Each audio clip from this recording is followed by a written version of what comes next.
Ok, ce que vous allez voir dans un instant, c'est la conférence sur l'alimentation anti-inflammatoire à appliquer dans la vraie vie que j'ai donnée dans ma nouvelle salle de sport dans ma région près de Liège. On a eu plein de problèmes techniques, le son c'était cata, des coupures, bref, on a refait la version Full HD pour que vous puissiez vraiment profiter d'une belle image et d'un bon son surtout. Place à la conférence et pensez à télécharger les ressources qui sont dans la description, elles vont beaucoup vous aider à en profiter pleinement. La première chose, je vous mentionne qu'au fur et à mesure de la conférence, je vais vous donner des petites feuilles avec des tableaux, etc., qui peuvent vous être utiles, un petit exemple de journée, tout ça. Et pour ceux qui regardent en direct ou en différé, vous pourrez télécharger ça du coup en dessous de la vidéo. Bienvenue, merci à tous d'être là, ça fait super plaisir. Comment vous trouvez ce studio? On est pas mal, hein? Ouais. On s'est fait un bel espace. On voulait un espace de coaching, on voulait un espace chaleureux, cosy. En bas, vous avez voilà les vestiaires, un petit sauna, un petit bain froid. On fera des initiations au bain froid pour les gens qui veulent découvrir ce que c'est. Charlotte, elle s'en rappelle. On a fait ça entre coachs il y a quelques mois maintenant. Dehors, il faisait 2 degrés. C'était une vraie expérience, mais c'était assez cool. Ça fait partie du principe un peu de l'hormèse où on va se mettre dans des difficultés volontairement de manière à forcer le corps à s'adapter et à devenir un petit peu plus résilient. C'est aussi bien sûr ce qu'on fait à l'entraînement. Et on aimerait bien dans quelques mois ou quelques années, on verra, plutôt en mois, mettre un petit jacuzzi dehors pour être vraiment, vraiment bien ici, quoi. Ça va, c'est le projet. Et dans la vision de ce studio de coaching, il y a aussi toute la partie alimentation qui fait vraiment totalement partie de notre ADN. Et donc, on va faire comme ça des workshops alimentation, cuisine. Comme ça, Isa pourra nous montrer tous les bons plats qu'elle prépare. On fera à chaque fois, pour les membres de Recans, du studio Recans, ce sera toujours inclus dans votre abonnement. Donc voilà, et puis on verra bien comment on gère pour le reste. Dans tous les cas, aujourd'hui, on a du coup 1h30 à 2 heures ensemble. Mon but, ça va être de parler d'alimentation, mais surtout de pratico-pratique. En fait, je suis de plus en plus convaincu que vous expliquer quoi manger et quoi ne pas manger, c'est de moins en moins utile. C'est de moins en moins utile d'une part parce que est-ce que tout le monde ici a déjà été sur Instagram? Oui ou non? Oui? Oui, il faut me répondre, hein, c'est le but, sinon ça sert à rien que je vous pose des questions. Parfait. Si vous êtes déjà allé sur Instagram et que vous vous intéressez à l'alimentation, vous êtes probablement bombardé de contenu sur l'alimentation toute la journée, du matin au soir, entre le paléo, l'anti-inflammatoire, le carnivore, le vegan, la perte de poids, le machin. Et en plus, la plupart du temps, les influenceurs, etc., sont dans des vies qui sont différentes des nôtres et ont des corps qui sont différents des nôtres, etc., etc.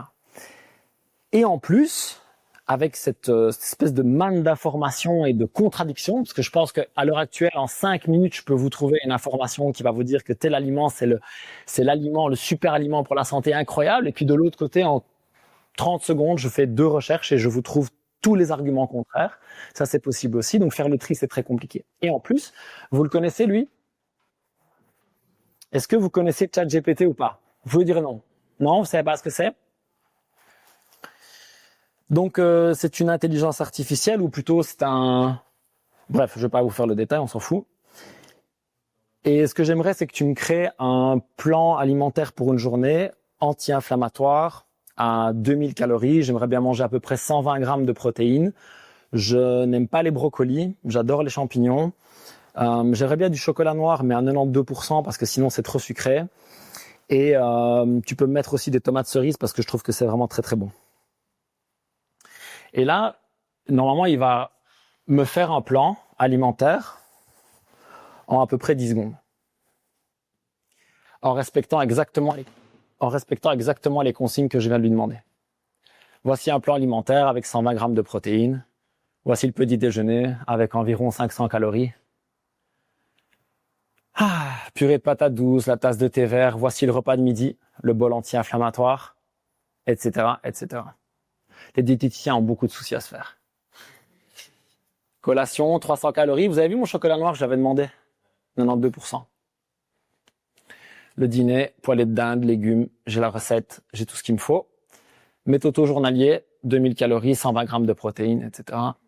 Ça, avant, pour un diététicien, à faire à la main, ça prenait plusieurs heures parce qu'il fallait aller rechercher à chaque fois le nombre de calories dans l'aliment, faire le calcul. Moi, je l'ai fait à la mano il y a 15 ans. Vous avez vu le temps que ça prend maintenant.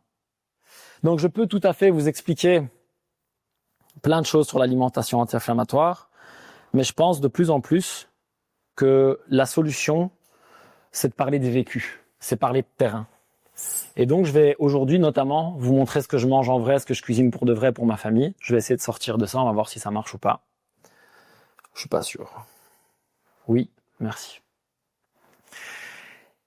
Parce qu'à l'ère de l'intelligence artificielle et des influenceurs, etc., en fait, on est bombardé d'infos, mais pourtant, on a beau savoir quoi faire, on n'arrive pas toujours à le faire. Et on va parler de 2 prismes. Je vais prendre 1 minute pour vous parler de ce principe de prisme, qui est quelque chose qui est très important pour moi dans l'alimentation. Quand vous allez voir l'alimentation, quand vous allez voir votre assiette, quand les gens vont vous donner des conseils, vous allez suivre des gens sur Internet, tout le monde va voir ça avec un prisme. Je m'explique. Quand quelqu'un vient me voir et me dit « je voudrais changer ma manière de manger », la première chose que je demande c'est « quel est ton but ? Pourquoi ?» Je m'explique. Si Fred me dit qu'il veut gagner 15 kilos, on peut le faire.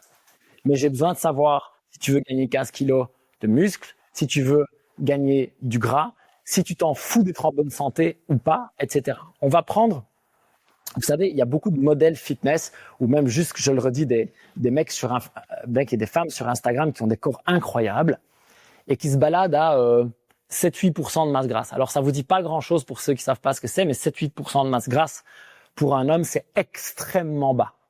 Extrêmement bas. Okay. Là, vous me voyez, moi, j'ai des stries dans le dos quand je fais des tractions et je dois être à 12. Donc, on est sur des gens qui sont, comme ça. C'est trop peu. Il y a très peu de gens qui peuvent se balader à 7-8% de masse grasse et être en bonne santé. Très, très peu. Mais, si mon but, là, maintenant, pour X ou Y raison, c'est d'être à 7-8% de masse grasse, mon prisme, c'est ça. Le reste, ça passe après. Vous comprenez ? Quand j'en étais à régler mes problèmes de santé, je m'en foutais de savoir si j'allais prendre 4 kilos ou perdre 4 kilos. Ce que je voulais, c'était me sentir mieux. C'était mon prisme à moi. C'était ma lecture à moi. OK ? Et donc, l'idée, c'est que on va parler de 2 prismes aujourd'hui. Le prisme santé-énergie, qu'on va mettre ensemble, même si c'est pas exactement la même chose. Et de l'autre côté, on va parler du prisme perte de poids. Alors attention, quand je dis perte de poids, ça va être perte de gras en fait. Ok ? C'est juste que quand je dis perte de gras, c'est moins sexy. Mais la vérité, c'est ça. C'est qu'en fait, là, vous me voyez comme ça, j'ai pas envie de perdre du poids.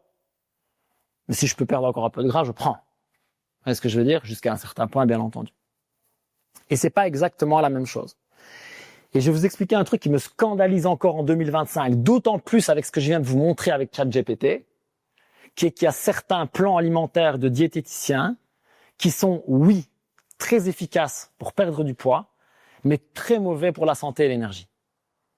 Et ça, je trouve ça incroyable à cette époque-ci. Il y a 30 ans, on donnait un plan d'il y a 30 ans, avec des Babybel, des Sultana, du pain complet et toutes ces conneries et des fromages 0%. C'était les régimes à la mode. Ok, on pensait que ça marchait. Ok, et oui, ça permettait de perdre du poids. Mais ça a permis à très peu de gens de maintenir cette perte de poids et surtout, c'était épuisant et très, très pro-inflammatoire. Donc maintenant, on a besoin de réconcilier les deux et ça, c'est ce qu'on va essayer de faire aujourd'hui aussi. Ça, c'était le prisme de la perte de poids que certaines personnes ont appliqué sans considérer ça. Ok ? Cool. On va regarder ce prisme santé-énergie. Quand j'ai proposé aux gens ici le principe de cette conférence, donc par email, j'ai demandé aux gens de s'inscrire pour ceux qui étaient intéressés, soit pour venir, soit pour la suivre en online. Et j'ai demandé un peu les objectifs de chacun. Et plus de 60% des gens m'ont répondu, mon but, c'est d'avoir plus d'énergie, d'être plus en forme et de vivre plus longtemps. C'était ça qui est ressorti en premier. Troisième objectif du coup, la perte de poids. C'est pour ça que j'ai choisi de parler de ça aujourd'hui. Alors, si vous appréciez ce genre de pédagogie et de conseils pratico-pratiques, vous allez beaucoup apprécier mon programme Energy Reset, qui est une implémentation de 30 jours d'un mode de vie anti-inflammatoire pour booster votre énergie de folie. Ce programme Energy Reset coûte 200 € en temps normal Et pendant les quelques jours qui suivent cette conférence, il est en réduction à 59 € seulement. C'est absolument exceptionnel. C'était prévu normalement jusqu'à mardi soir. Vu les problèmes techniques, le réupload, etc., on a prolongé l'offre jusqu'à jeudi soir. Ne traînez pas pour en profiter. Le lien est dans la description. Est-ce que tout le monde se reconnaît là-dedans, dans un des deux au moins? Ouais? Non? Cool. On va bosser là-dessus. Pour la santé et l'énergie, je vais essayer de faire les choses dans l'ordre. J'ai pris des notes parce que le problème, c'est que sinon, je vais partir dans 43 directions. Et vous vous attendiez probablement à ce que je parle d'alimentation anti-inflammatoire et c'est ce qu'on va faire. Mais un combat que j'ai envie de mener grâce à l'alimentation anti-inflammatoire pour l'énergie et la santé, c'est la résistance à l'insuline. Je vais vous expliquer ça en 3 mots et je vais probablement faire une deuxième conférence qui sera dédiée quasiment 100% à la résistance à l'insuline. Le principe juste de la résistance à l'insuline, c'est que c'est extrêmement pro-inflammatoire et que ça crée un tas de maladies chroniques. Alors, c'est quoi la résistance à l'insuline? L'insuline, c'est l'hormone que l'on va produire quand on mange. Quoi que ce soit, la question, c'est juste la quantité qu'on va produire. Okay? Pourquoi? Parce que mon taux de sucre dans le sang va monter, un peu ou beaucoup. Et donc, mon corps va dire, ben regarde, il y a plein de trucs qui se baladent dans notre sang, on vient de manger. Il faut maintenant ouvrir les récepteurs, il faut que tout ça vienne en stockage. Alors nous, on le voit tous le stockage comme une mauvaise chose, mais c'est ce qui nous a permis de survivre. Donc c'est une très très bonne nouvelle, parce que sans ça, tu manges des trucs et il n'y a rien qui passe dans les cellules. L'insuline, elle dit aux cellules, allez prendre le glucose et les vitamines, faites le boulot. Ça va, c'est clair ça? Ça, c'est le job de l'insuline. Le problème que l'on a dans notre société, c'est que cette insuline, soit est trop stimulée trop fort, trop souvent, par des repas très riches en glucides, en sucre, à haute fréquence, par des sodas, par des jus de fruits, je vous passe les détails. Soit on a un deuxième problème qui peut amener la résistance à l'insuline, c'est l'excédent calorique, l'excédent énergétique. Donc le moment où, chroniquement, je reçois plus d'énergie que ce que j'en dépense. Et à un moment donné, les cellules disent, non mais enfin, c'est bon là, en fait, on a compris, c'est trop. Et donc, résistance à l'insuline. La résistance à l'insuline va nous causer un tas de problèmes inflammatoires, notamment le diabète de type 2, qui est une maladie extrêmement, extrêmement fréquente. Et plus on fait des liens pour le moment avec ça et les maladies chroniques, de quoi meurent les gens dans notre société? Vous savez ça ou pas? À part d'accidents de voiture. Le cancer, on est tous bien au courant. Qui maintenant peut se targuer de ne pas avoir un proche qui a fait un cancer à un moment donné? Vous voyez ce que je veux dire? Tu as l'impression que c'est juste partout. Ok. Deuxième chose, et en fait c'est la première, enfin, selon les régions, les maladies cardiovasculaires. Donc un AVC, etc. Un infarctus, merci, etc. Ok. Donc les accidents cardiovasculaires, les maladies cardiovasculaires. Les deux sont directement liés à la résistance à l'insuline. Et donc on va bosser là-dessus. Comme j'ai dit, j'en reparlerai. Ça fera partie du sujet. Probablement d'une conférence entière. On va donc s'attaquer à ça pour vaincre l'inflammation. Et vous savez pas quoi? La deuxième chose pour avoir de la santé et de l'énergie, c'est d'avoir des muscles. Les muscles, c'est bien. Vous savez pourquoi les muscles, c'est bien? Parce que ça consomme plus d'énergie. Ça va t'aider pour ta résistance à l'insuline. C'est tout à fait vrai. Est-ce que vous avez déjà entendu que pour vivre vieux et en bonne santé, il fallait faire de la course à pied ou du cardio ou du vélo, etc. Vous l'avez jamais entendu ça? On le dit quand même souvent, parce que toi, t'es jeune. Maintenant, on va te dire, fais de la muscu plutôt. Fais de la musculation. Et je vais vous expliquer un truc qui est très simple. T'es kiné, toi, non? Il y a un phénomène qui s'appelle la sarcopénie. Le principe de la sarcopénie, c'est que plus on vieillit, plus on perd du muscle. Bon, ça, c'est facile à voir. Vous regardez les personnes âgées. Moi, j'ai vu ma grand-mère, elle est morte à 95, 96, je sais plus, très âgée. Bah, le muscle, il y a plus. Ok? Il y a une phrase en anglais qui dit use it or lose it. Utilise-le ou perds-le. Ok? Et use it or lose it, quand t'es vieux, c'est même si tu le use it, tu risques de le lose it un peu. Ok? Donc, on va devoir faire beaucoup de muscles. C'est très important. Pourquoi? Parce qu'à 80 ans, si je tombe, j'ai besoin de pouvoir me relever. Et surtout, le mieux, c'est d'avoir les muscles pour ne pas tomber. Donc, on a besoin absolument de faire des muscles. Cette résistance à l'insuline, et on va bosser évidemment aussi sur ce qu'on appelle la VO2 max, c'est le cardio. Les deux vont nous permettre d'améliorer ce facteur. La VO2 max, c'est la capacité de consommer de l'oxygène à l'effort. À peu près aussi simple que ça. Donc là, il faut faire du cardio. On en a fait ce matin, hein? C'était très très chouette. Il faut faire du cardio et si possible du cardio à haute intensité, c'est extrêmement utile. Et pour terminer, il faut diminuer l'inflammation. Et ça, c'est bien sûr une de mes spécialités, sujet sur lequel je travaille depuis 12 ans maintenant. Et comment on fait? Qu'est-ce qu'on change dans notre alimentation pour vaincre l'inflammation? L'inflammation, c'est pas très bien compris, même pour moi, hein, je suis pas un scientifique de haut niveau, mais l'idée c'est que le processus inflammatoire, c'est quelque chose de très sain et très naturel. Vous savez comment ça fonctionne? Tu te coupes, ça devient rouge, ça gonfle. Ok? Quand tu fais trop de fentes, tu vois, et qu'après tu as des bonnes grosses courbatures aux fessiers, tu connais cette sensation? Ben, c'est ça. C'est le processus inflammatoire. C'est ton corps qui vient et qui dit, il y a eu un danger, allons analyser la situation, je suis coupé, ok, qu'est-ce qui se passe? Ok, et puis on va lutter contre les agents pathogènes potentiels et on va réparer la zone. Ça, c'est le processus inflammatoire, qui est une excellente chose à partir du moment où cette inflammation est aiguë. C'est écrit comme ça, aiguë? Merci. C'est la juge. Ou plutôt, devrais-je dire, ponctuelle. Le problème que l'on a, c'est lorsqu'elle devient chronique. Là, on a un problème. Et quand moi, je mangeais mes Kinder Bueno, mes sandwichs du Point Chaud, désolé, je pense que je serai pas sponsorisé. C'est déjà 2 fois que je le renvoie à tacle. Les Sprite et les machins, ben, je nourrissais cette inflammation tout le temps. Tout le temps. Et donc là, on arrive avec un stade d'inflammation chronique.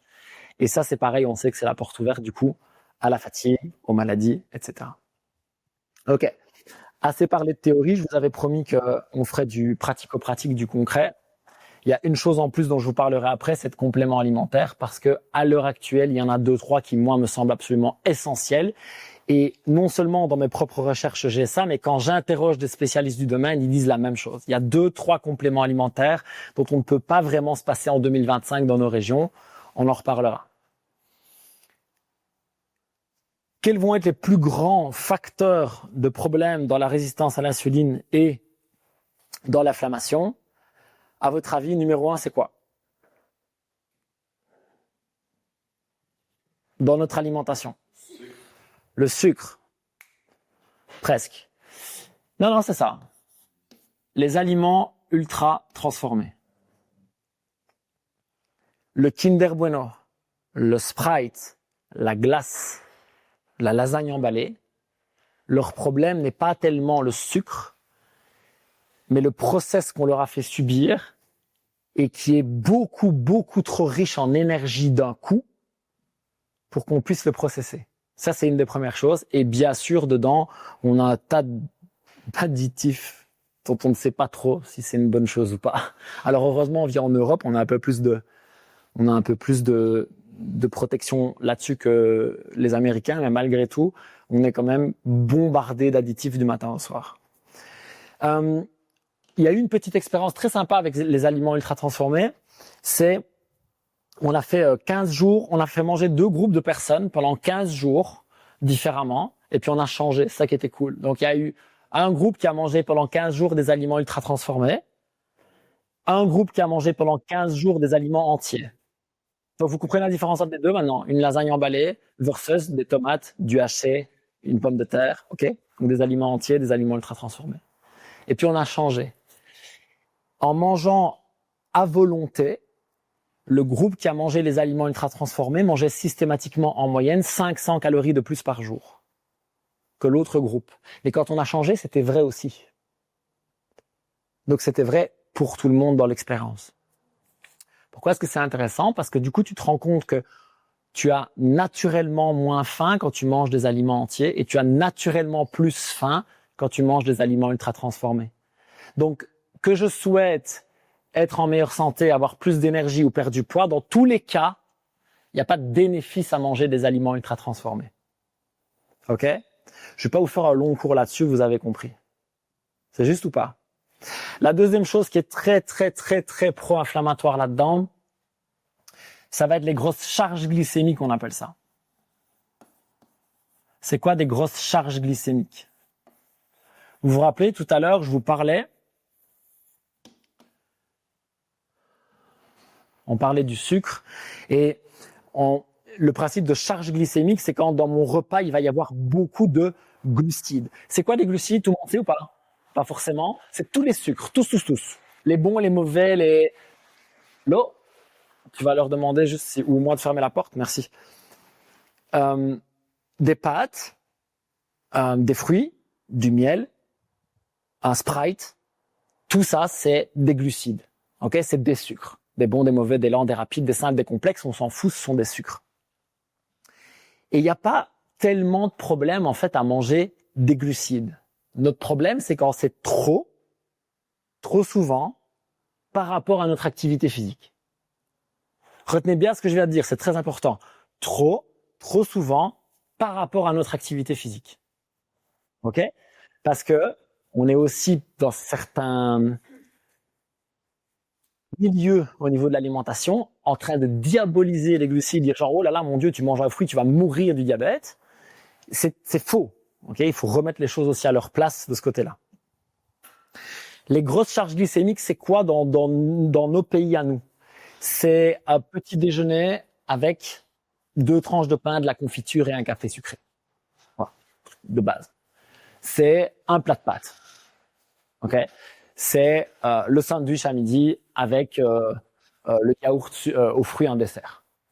Ok? C'est tous ces repas qui sont principalement et largement composés de glucides. Ok? Vous êtes avec moi? Cool. On va voir comment on va construire un repas un petit peu différemment juste après. Et la chose suivante à laquelle j'aime m'attaquer, ce sont les céréales. Alors, je vous le mets directement au tableau et je le rappelle pour ceux qui le connaissent déjà, il y a un acronyme qui s'appelle SABO. Qui le connaît par cœur à part Kimi? Et j'ai même pas eu le temps de finir ma phrase, il avait déjà levé. Ouais, bon, à part les gens que j'ai déjà formés et coachés. Toi aussi? Parfait. Tu le connais aussi? Trop bien. Seigle, avoine, blé, orge. SABO. Seigle, avoine, blé, orge. Ok? Je crois que Ritza doit le connaître par cœur aussi, je l'ai dit à peu près 2000 fois dans ma vie. Le principe de ces céréales, de nouveau, on n'est pas tous égaux et je voudrais vraiment poser quelque chose sur la table que vous allez retenir s'il vous plaît. Quand on n'est pas obligé d'être radicaux. Ok? On n'est pas obligé d'être radicaux. Mais faire mieux, c'est bien. Ok? On n'est pas obligé d'être radicaux, sauf si on a des problèmes de santé. Comme c'était mon cas à une époque, maintenant, je peux me permettre beaucoup plus de choses qu'il y a 10 ans. Il y a 10 ans, je payais tout fois 10. Maintenant, je peux beaucoup plus me permettre de naviguer ce genre de truc. Ok? Cool. Seigle, avoine, blé, orge, le problème qu'on va avoir, c'est principalement un problème au niveau de la santé intestinale, de la perméabilité intestinale, du coup d'un intestin qui ne fait plus bien son travail et qui du coup va laisser passer des molécules dont on n'a pas envie dans le système et donc potentiellement créer des réactions inflammatoires.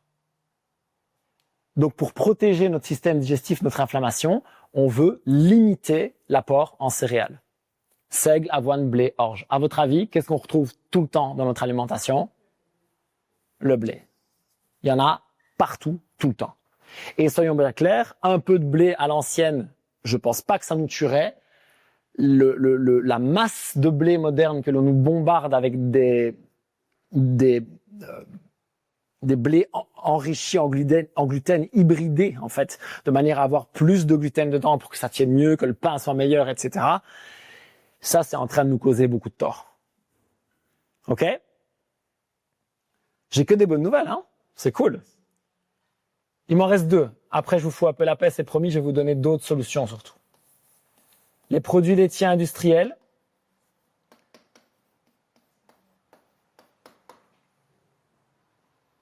Et une pluie belge comme ça en direct sur YouTube, ça c'est une vraie, hein. C'est là que tu vois que c'est du direct, on n'aurait pas pu faire exprès, hein.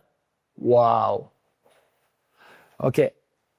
Si on était dans l'autre salle c'est la même chose, sauf que le toit c'est de la tôle. Et alors quand il pleut comme ça, on ne s'entend plus, on doit crier, c'est insupportable. Du coup sur les lives c'est une catastrophe. Les produits laitiers industriels, il y a plus d'effets négatifs que d'effets positifs. C'est net négatif dans notre santé. Qu'est-ce qu'on va se dire des produits laitiers? Qu'est-ce qu'on va se dire qui est bien dans les produits laitiers? Le calcium, qu'on peut franchement trouver ailleurs. Éventuellement les protéines dans certains. Quel est l'autre intérêt à part que c'est très bon? Ok. Donc l'idée c'est que les produits laitiers sont très bons en goût et peuvent en plus être bien addictifs comme il faut. Mais dans ces produits laitiers, on va retrouver trop justement de ces molécules qui peuvent causer des problèmes, soit d'inflammation, soit de digestion. La plus connue, c'est quoi? Qu'est-ce qui pose problème de digestion dans le lait? Le lactose. Donc ce sucre du lait que l'on va mal digérer et qui peut causer ballonnement, diarrhée, etc., etc. Si vous avez une intolérance au lactose, vous serez très vite fixé. Vous arrêtez de manger du lait pendant une semaine, vous reprenez un petit verre de lait, vous aurez la faute dans la demi-heure, normalement. Même parfois dans les 5 minutes, tu vois, Si c'est le cas, le mieux, c'est d'arrêter le lactose temporairement complètement pour que votre système puisse un peu processer le truc. Et après, on va repartir sur des produits laitiers pauvres en lactose. Donc, on a le beurre clarifié, donc le ghee, on a le beurre et on a les fromages très affinés. Parmesan, éventuellement le comté, etc. Plus c'est affiné, bon ça, hein, plus c'est affiné, moins il y a de lactose dedans. Donc si c'est votre seul problème, tournez-vous vers ces produits-là. Si par contre à chaque fois vous avez aussi des problèmes inflammatoires, si vous avez des douleurs, si vous avez des boutons, si vous avez ce genre de choses, alors il faudra peut-être aller voir du côté des caséines, donc des protéines. Et dans ce cas-là, il restera le beurre clarifié et le beurre uniquement. Le beurre clarifié, le ghee, vous savez tous ce que c'est ou pas? C'est ghee, ça s'écrit comme ça, G-H-E-E, et c'est 100% de graisse. C'est comme de l'huile d'olive, mais fait à partir du lait, quoi. C'est du beurre clarifié, filtré. C'est en général c'est le produit laitier en général qui est le mieux passé. Alors, si vous voulez manger des produits laitiers, je vous invite déjà à vérifier comment vous les digérez, comment ils vous causent de l'inflammation ou non. Et puis, de vous tourner vers des produits laitiers, justement, pas industriels en fait. En plus, on a la chance, ici en tout cas, et je vis maintenant dans la région de Warem à peu près, il y a des fermes quand même, c'est vraiment possible de trouver du lait maintenant, vous voyez ce que je veux dire, de ferme quoi. C'est vraiment possible, avec les petites épiceries bio, etc. Il y a moyen de faire des trucs assez cool de ce côté-là, et vous évitez aussi beaucoup de problèmes dans la manière dont on va traiter les vaches, et du coup, ce qui va se retrouver dans le lait. Donc c'est pour ça que j'ai insisté sur industriel. Malgré tout, si vous avez des problèmes de résistance à l'insuline, si vous avez des problèmes d'inflammation, si vous avez une maladie chronique, je pense que les produits laitiers devraient être une des premières choses à regarder dans votre alimentation et à modifier. Une question, Manja, par rapport à ça. Oui. Tout ce qui est sans lactose, produits laitiers indiqués sans lactose, comme la marque Gidea. Ouais. C'est pas cool. C'est pas cool. Alors pourquoi c'est pas cool? Parce que la marque Dilea, en fait, c'est un produit laitier industriel. On est très très loin du truc de ferme où la vache elle gambade et elle mange de l'herbe. Et en fait, ce qu'on va faire, c'est que le lactose, en fait, on le filtre pas. En fait, ce qu'on va faire, c'est qu'on va te mettre de la lactase avec. Donc la lactase, c'est l'hormone qui vous permet de digérer le lactose, en fait, hein, que les bébés ont et que certains adultes maintiennent et d'autres pas. Donc, tu te retrouves avec une meilleure digestion, à coup sûr, si tu es intolérante au lactose, c'est mieux. Tu vois, entre du lait industriel et du lait industriel sans lactose, prends celui-là, c'est sûr. Mais le mieux, tu vois, Bah déjà, si tu es intolérante au lactose, c'est peut-être juste d'arrêter d'en consommer tout court. Et puis, il y a des personnes qui digèrent beaucoup mieux le lait cru, du coup, probablement parce que il y aurait des enzymes dedans qui permettraient cette digestion. Et donc, dans ce cas-là, pareil, ça se trouve assez facilement maintenant dans des fermes, etc. Du lait cru, du fromage à base de lait cru, du beurre au lait cru, etc., qui est souvent beaucoup mieux toléré. Le seul truc avec le beurre de ferme au lait cru, c'est que ça sent très très fort. Moi, je trouve ça très bon, mais c'est puissant. Il faut s'habituer, quoi. Le dernier dont je voudrais vous parler, parce que ça, il fait vraiment partie beaucoup de notre alimentation aussi, ce sont donc les huiles. Les huiles riches en oméga 6 ou les huiles raffinées. Bon, je vais pas faire un long truc là-dessus, je vais juste aller droit au but. Les huiles de tournesol, les huiles de maïs, pépins de raisin, arachides, etc. On veut limiter au maximum, vraiment limiter au maximum. Parce qu'on a deux types d'acides gras essentiels, les acides gras oméga 3 et oméga 6. Et pour le moment, on a un problème de rapport entre les deux. On consomme beaucoup trop des oméga 6 et pas assez des oméga 3. Et donc, ces fameuses huiles dont je vais vous parler, elles sont très, très riches en oméga 6. Donc là, simplement, vous allez regarder dans votre alimentation et vous dites, OK, est-ce que j'ai ces huiles-là régulièrement dans mon alimentation? Donc, tournesol, maïs, pépins de raisin, arachides, etc. Et vous remplacez par de l'huile d'olive. Tout. Et si vous aimez vraiment ça, vous pouvez prendre de l'huile de colza bio à première pression à froid, mais soyez très prudent sur la conservation et ne la faites jamais chauffer. Mais l'huile d'olive vierge extra, pour avoir fait 1 million de recherches sur ces huiles, parce qu'en fait, bref, on a beaucoup de pépins de santé avec qui peuvent arriver. À chaque fois, c'est celle-là qui ressort, l'huile d'olive vierge extra. Ok? En plus, c'est plutôt bon, je trouve. Et oui, vous pouvez la faire chauffer. Vous ne pouvez pas juste la faire brûler. D'accord? Donc, si elle chauffe, c'est OK. Si à un moment donné, elle fume et qu'elle pue, jetez-la. Là, c'est le moment où ça commence à craindre. OK? Pour terminer, c'est dans ces huiles, vous savez, je parlais des produits laitiers, etc. Ne remplacez jamais du beurre par de la margarine. OK? Vraiment. Prenez du bon vieux beurre de ferme bien propre. Mangez-en un peu si vous aimez ça, c'est bon. Hein. Faites-le et c'est OK pour moi. La margarine, c'est pas ouf. On est sur des huiles souvent très mauvaise qualité et qui en plus vont être soit raffinées, soit oxydées, etc. Donc on va essayer de limiter au maximum. Entre parenthèses, si vous avez jamais essayé, l'huile d'olive au frigo pour tartiner, c'est très très bon. C'est vraiment très très bon. Ça devient dur, si vous prenez de la bonne, ça devient dur. Tartiner, petit craque de sel. C'est vraiment une tuerie. J'ai vu l'œil, j'ai vu ça me tente bien, moi. Excellent. Comment est-ce qu'on va construire nos repas maintenant pour modifier un petit peu tout ça? Je vais vraiment essayer de le simplifier au maximum. Et l'acronyme qui revient à chaque fois pour moi, c'est ça. Ceux qui me suivent l'ont déjà aussi vu passer. Mais maintenant, on va faire un petit jeu ensemble. L'acronyme, pour moi, qui est absolument clé, c'est naturel. Alors, c'est quoi naturel? Brut, entier, simple. Donc, on remplace la lasagne emballée. Franchement, remplacez la lasagne emballée par une lasagne faite maison, déjà, pour commencer. OK? Et puis, après ça, on peut encore faire mieux parce que, vous savez, on avait parlé des produits laitiers, on a parlé des grosses charges de glucides, tout ça, donc on peut encore modifier les choses. On va y aller petit à petit, step by step. Mais dans tous les cas, plus vous pouvez manger quelque chose qui s'approche de quelque chose de brut, d'entier, de naturel, mieux c'est. Ça va? Ça vous semble logique avec tout ce que je raconte jusque-là? Yes. La deuxième chose, c'est qu'on va vouloir que notre alimentation soit pratique. Alors, je vais m'expliquer là-dessus et ça fera partie des choses que je vais vous donner après.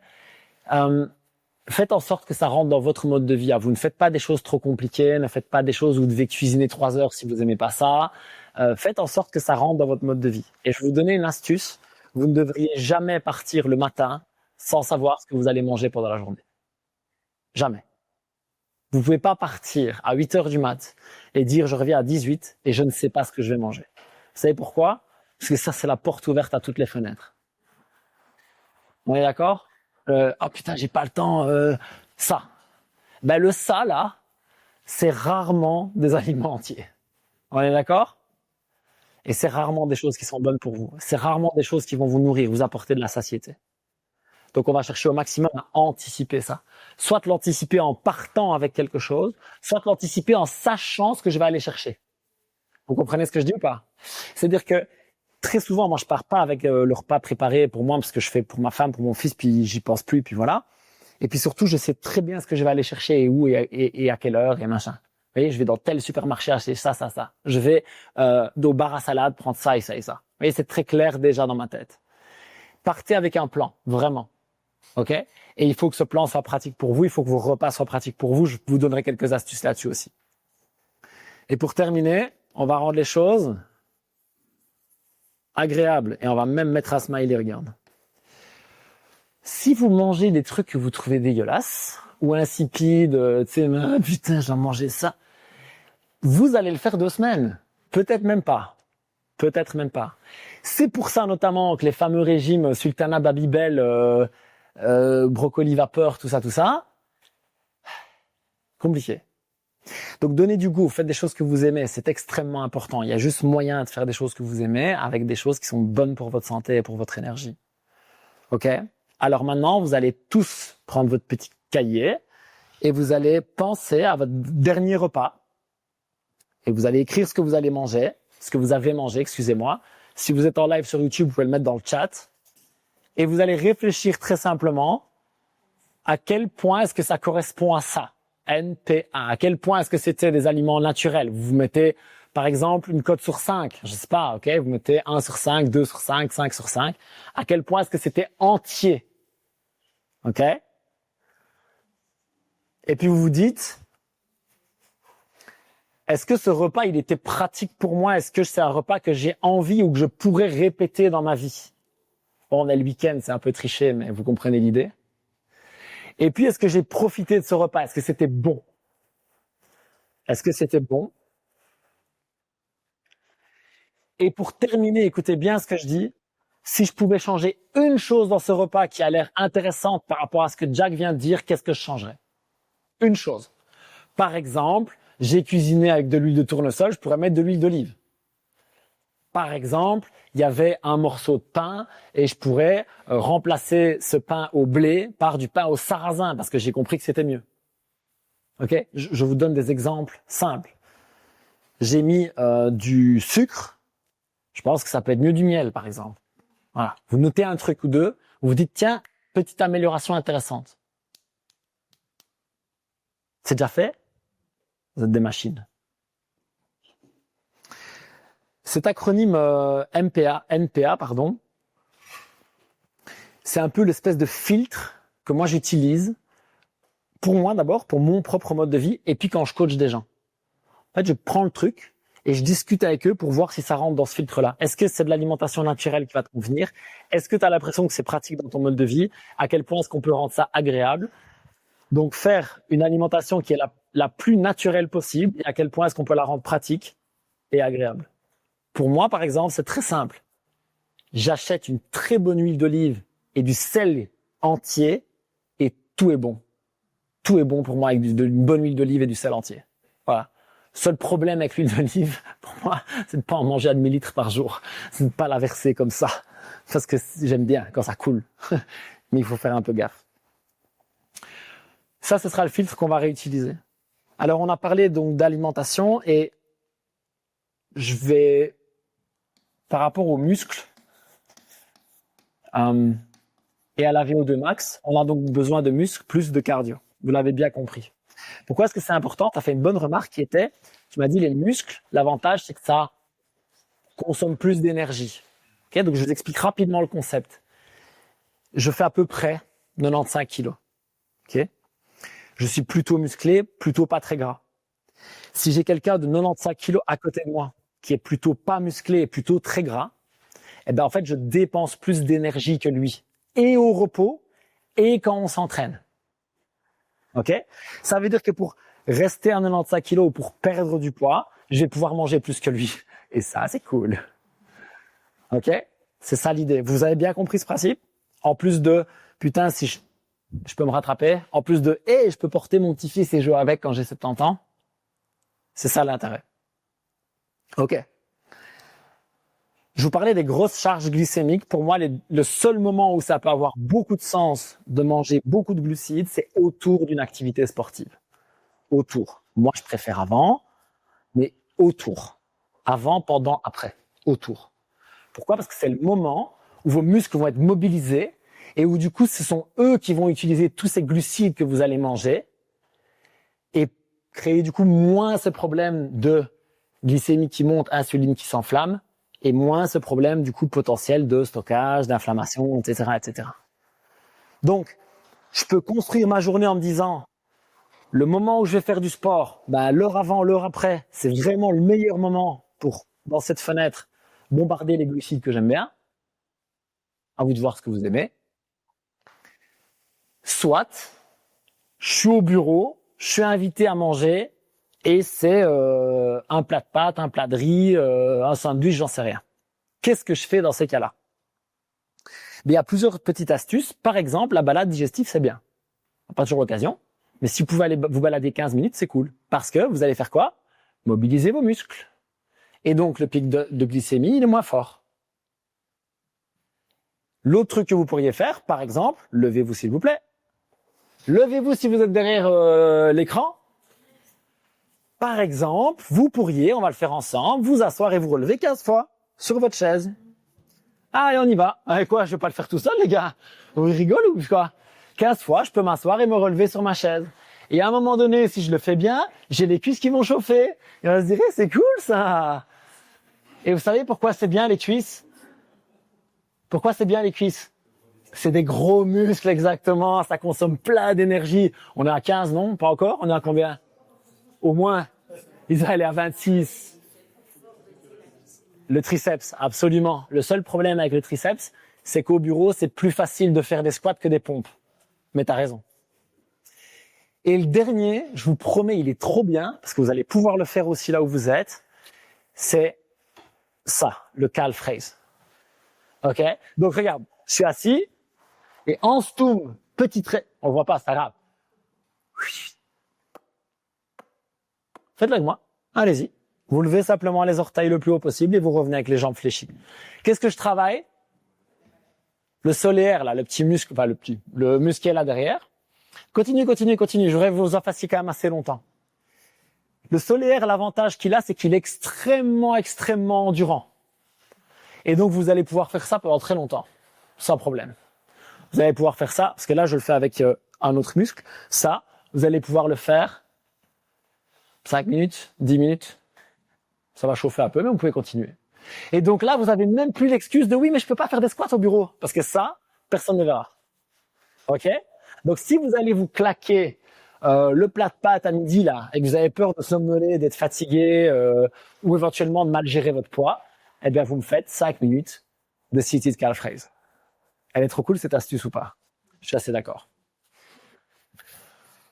Enfin, on a besoin de parler de l'éléphant dans la pièce, à savoir les calories.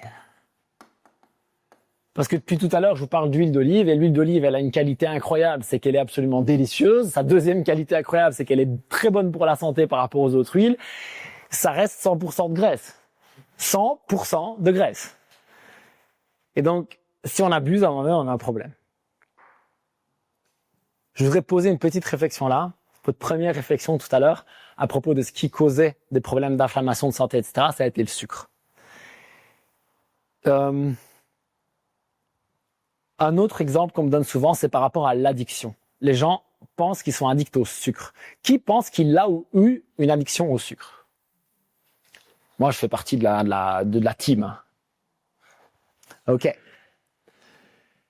Alors, je vais pas dire toujours, parce qu'il y a toujours quelqu'un qui me dit oui, mais moi, souvent, très souvent, c'est pas sur du sucre tout seul que vous avez une addiction. C'est sur le combo sucre plus gras. Réfléchissez aux 2-3 aliments que vous aimez vraiment bien de manger quand vous êtes addict et dites-moi qu'il n'y a pas de graisse dedans. J'ai rarement des gens qui se claquent un pot de confiture. Par contre, le pot de glace, il y passe. J'ai rarement quelqu'un qui se fait le pot de miel, que les fruits ou qui mange le sucre à la cuillère. On est d'accord? Le cookie, il y passe. C'est très très très souvent comme ça. Les chips, plein de glucides, plein de graisse en même temps. Et là, on a ce problème de c'est très très très très bon et c'est très très très riche en énergie, mais écoutez bien, ça remplit, ça ne nourrit pas. Retenez ça, ça remplit, mais ça ne nourrit pas. C'est la raison pour laquelle on peut en manger autant. Je vous mets au défi de prendre une entrecôte et de faire la même chose tous les jours, tout le temps. Il y a un moment donné, vous allez vous arrêter. Ça suffit. Pourquoi? Parce que ça vous nourrit. Vous avez des protéines, des graisses essentielles, vous avez ce qu'il vous faut. Votre corps va dire, ça suffit. Notre objectif, comme on en parle depuis le départ, c'est de revenir vers cette alimentation entière, brute. Moins elle est transformée, mieux c'est. Au niveau des calories, on a 3 grands macronutriments, les protéines, les lipides et les glucides, et on a les fibres. Pour information, ce sera utile pour après, 1 gramme de protéines, c'est 4 calories, 1 gramme de lipides, c'est 9 calories, et 1 gramme de glucides, c'est 4 calories.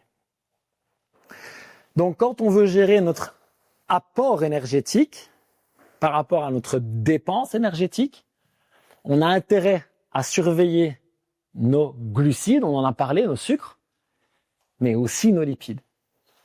On peut pas se dire, ok, c'est pas du sucre, l'huile d'olive, la crème, la viande grasse. Et à un moment donné, il faut faire gaffe. Il faut faire gaffe pourquoi? Parce que l'excédent calorique chronique amène certes la prise de poids, je pense que ça on l'a bien compris, mais aussi et surtout cette fameuse résistance à l'insuline dont je parlais, et donc cette inflammation. Donc on a besoin de maîtriser ça.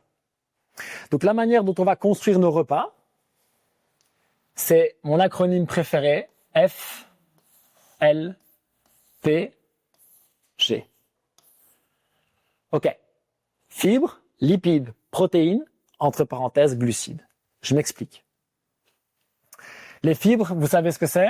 C'est ce qu'on va trouver, ou plutôt où est-ce qu'on en trouve? C'est très simple, fruits et légumes, exactement. On va aussi en trouver, c'est vrai, dans les tubercules, dans les céréales, on va en trouver, mais on a parlé un petit peu des céréales, donc on va y aller doucement, et puis c'est des grosses charges de glucides d'un coup, donc on peut en mettre, mais rappelez-vous, autour du sport et dans des quantités modérées, on va en reparler, les fibres. La seule chose avec les fibres, c'est qu'il faut que vous les digériez. On va le mettre à l'infinitif. Parce qu'il y a des gens qui sont sensibles avec les fibres. Ok? Si c'est le cas, prenez des fibres plus faciles à digérer, donc les fibres solubles sont globalement plus faciles à digérer que les fibres insolubles, enfin à digérer, on ne les digère pas, mais vous avez compris. Et donc plus de fruits, plus de légumes, moins de céréales complètes par exemple. Et la deuxième chose, c'est qu'on va cuire, on va moins manger cru. C'est beaucoup plus difficile de digérer cru. Ok? Les fibres, tant que vous les digérez, vous pouvez en manger pour ainsi dire autant que vous voulez. C'est l'idée. Les lipides sont les graisses. On va vouloir les modérer, mais on va vouloir en mettre régulièrement. Pourquoi? D'une part, parce qu'on a besoin de ces graisses pour être en bonne santé, pour avoir notre système hormonal qui fonctionne, et parce qu'elles sont rassasiantes. Vous allez avoir moins vite faim avec un avocat qu'avec une pomme, ou encore pire, avec une cuillère de miel.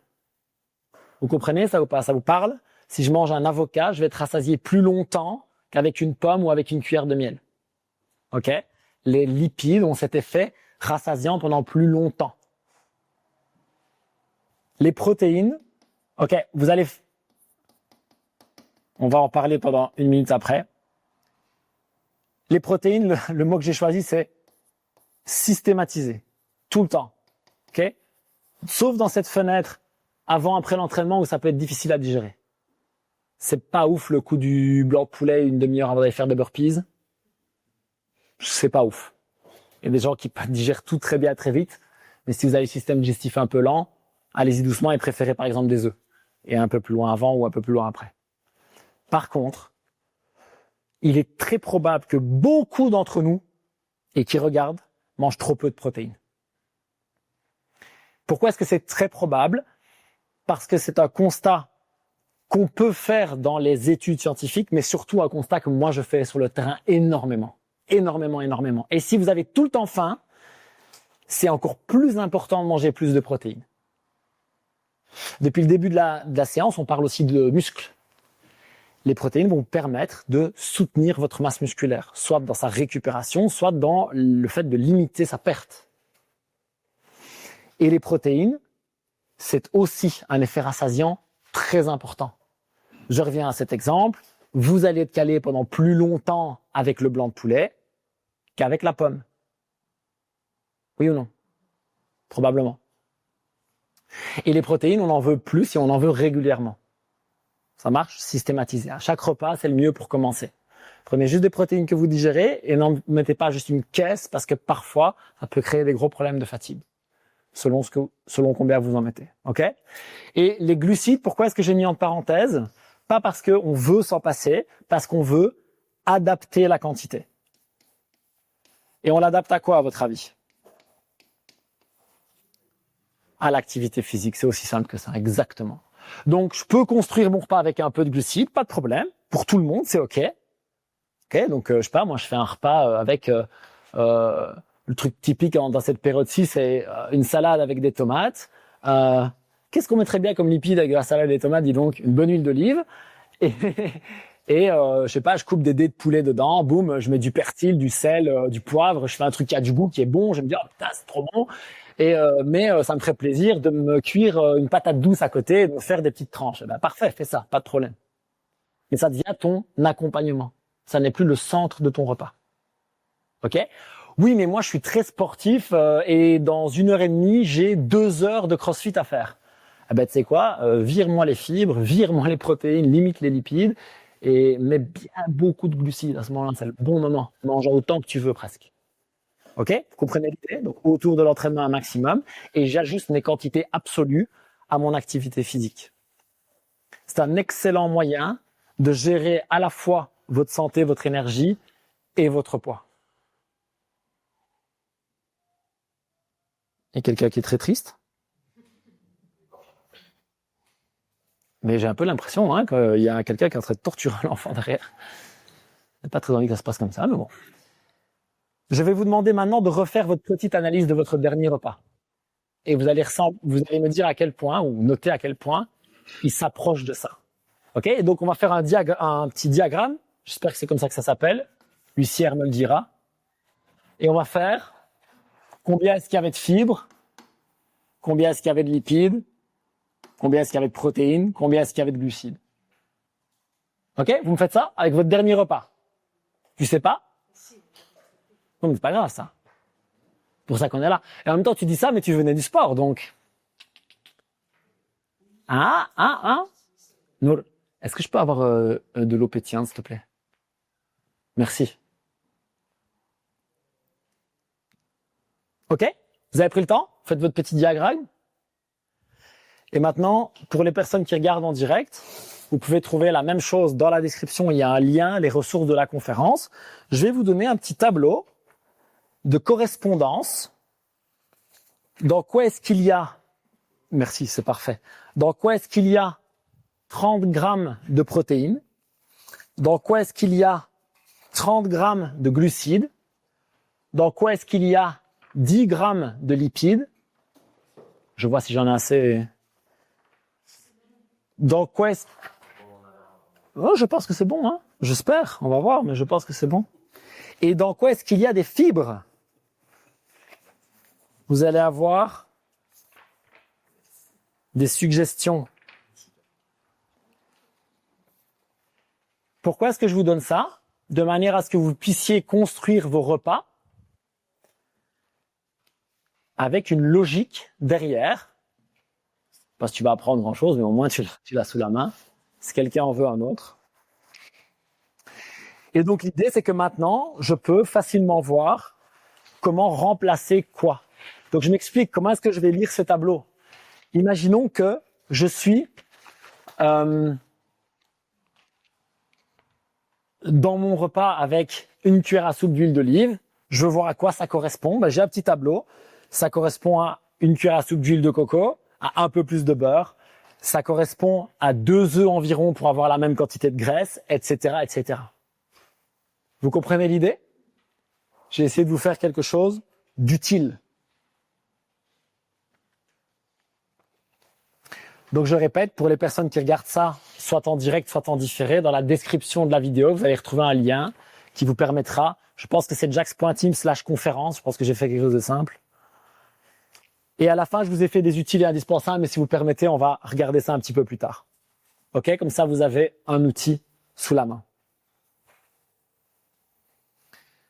Un petit truc dont je voulais vous parler justement par rapport à ces calories, cet apport énergétique que l'on veut maîtriser. Perdre du poids, je veux insister là-dessus, écoutez bien, c'est très très important. Perdre du poids, c'est binaire. On a besoin de manger moins d'énergie que ce qu'on en dépense. C'est tout. Mais c'est plus facile à dire qu'à faire, on est bien d'accord. Parce que le faire un temps, c'est pas très difficile. Le faire dans le temps, ça l'est. C'est difficile de longtemps manger moins que ce qu'on dépense.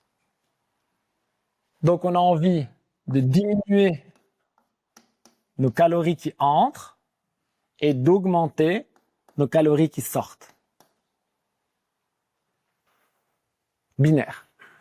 Parce qu'à ce moment-là, pour fonctionner, j'ai besoin d'aller puiser dans mes réserves. Compte bancaire.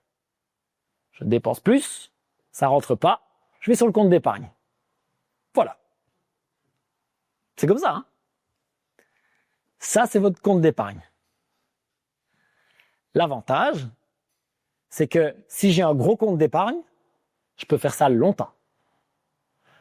Longtemps. C'est un avantage si je veux survivre en cas de famine.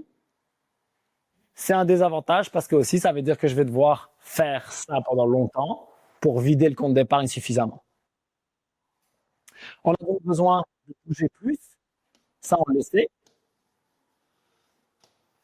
Et on a besoin de diminuer nos calories, mais toujours avec suffisamment de protéines, je vais en parler,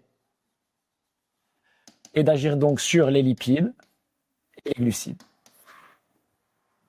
Ok? Ok. Le mouvement, je pense que tout le monde ici est convaincu qu'il faut faire du sport, sinon vous ne serez pas là. Vous êtes d'accord ou pas? Convaincu qu'il faut en faire. Mais je vais vous ajouter une petite notion intéressante, c'est que plus vous pouvez bouger dans votre vie au quotidien, plus c'est intéressant aussi. Je suis très, très coupable d'être ce qu'on appelle un sportif sédentaire. C'est-à-dire que moi, je suis très sportif, j'adore faire du sport, je pourrais faire du sport le matin, le soir, j'adore ça, vraiment. Par contre, le reste du temps, je suis vraiment une larve. C'est terrible. C'est terrible. Si je vais chercher un truc à 1 kilomètre, je prends ma voiture. C'est un scandale. Ça n'a aucun sens. Et donc, depuis que j'ai conscience de ça, je me dis, mais bon, le problème, c'est qu'on vit en Belgique. Là, j'ai une excuse aujourd'hui, on est d'accord? On est d'accord. Dès qu'il pleut pas maintenant, si le truc n'est pas trop loin, je vais à pied.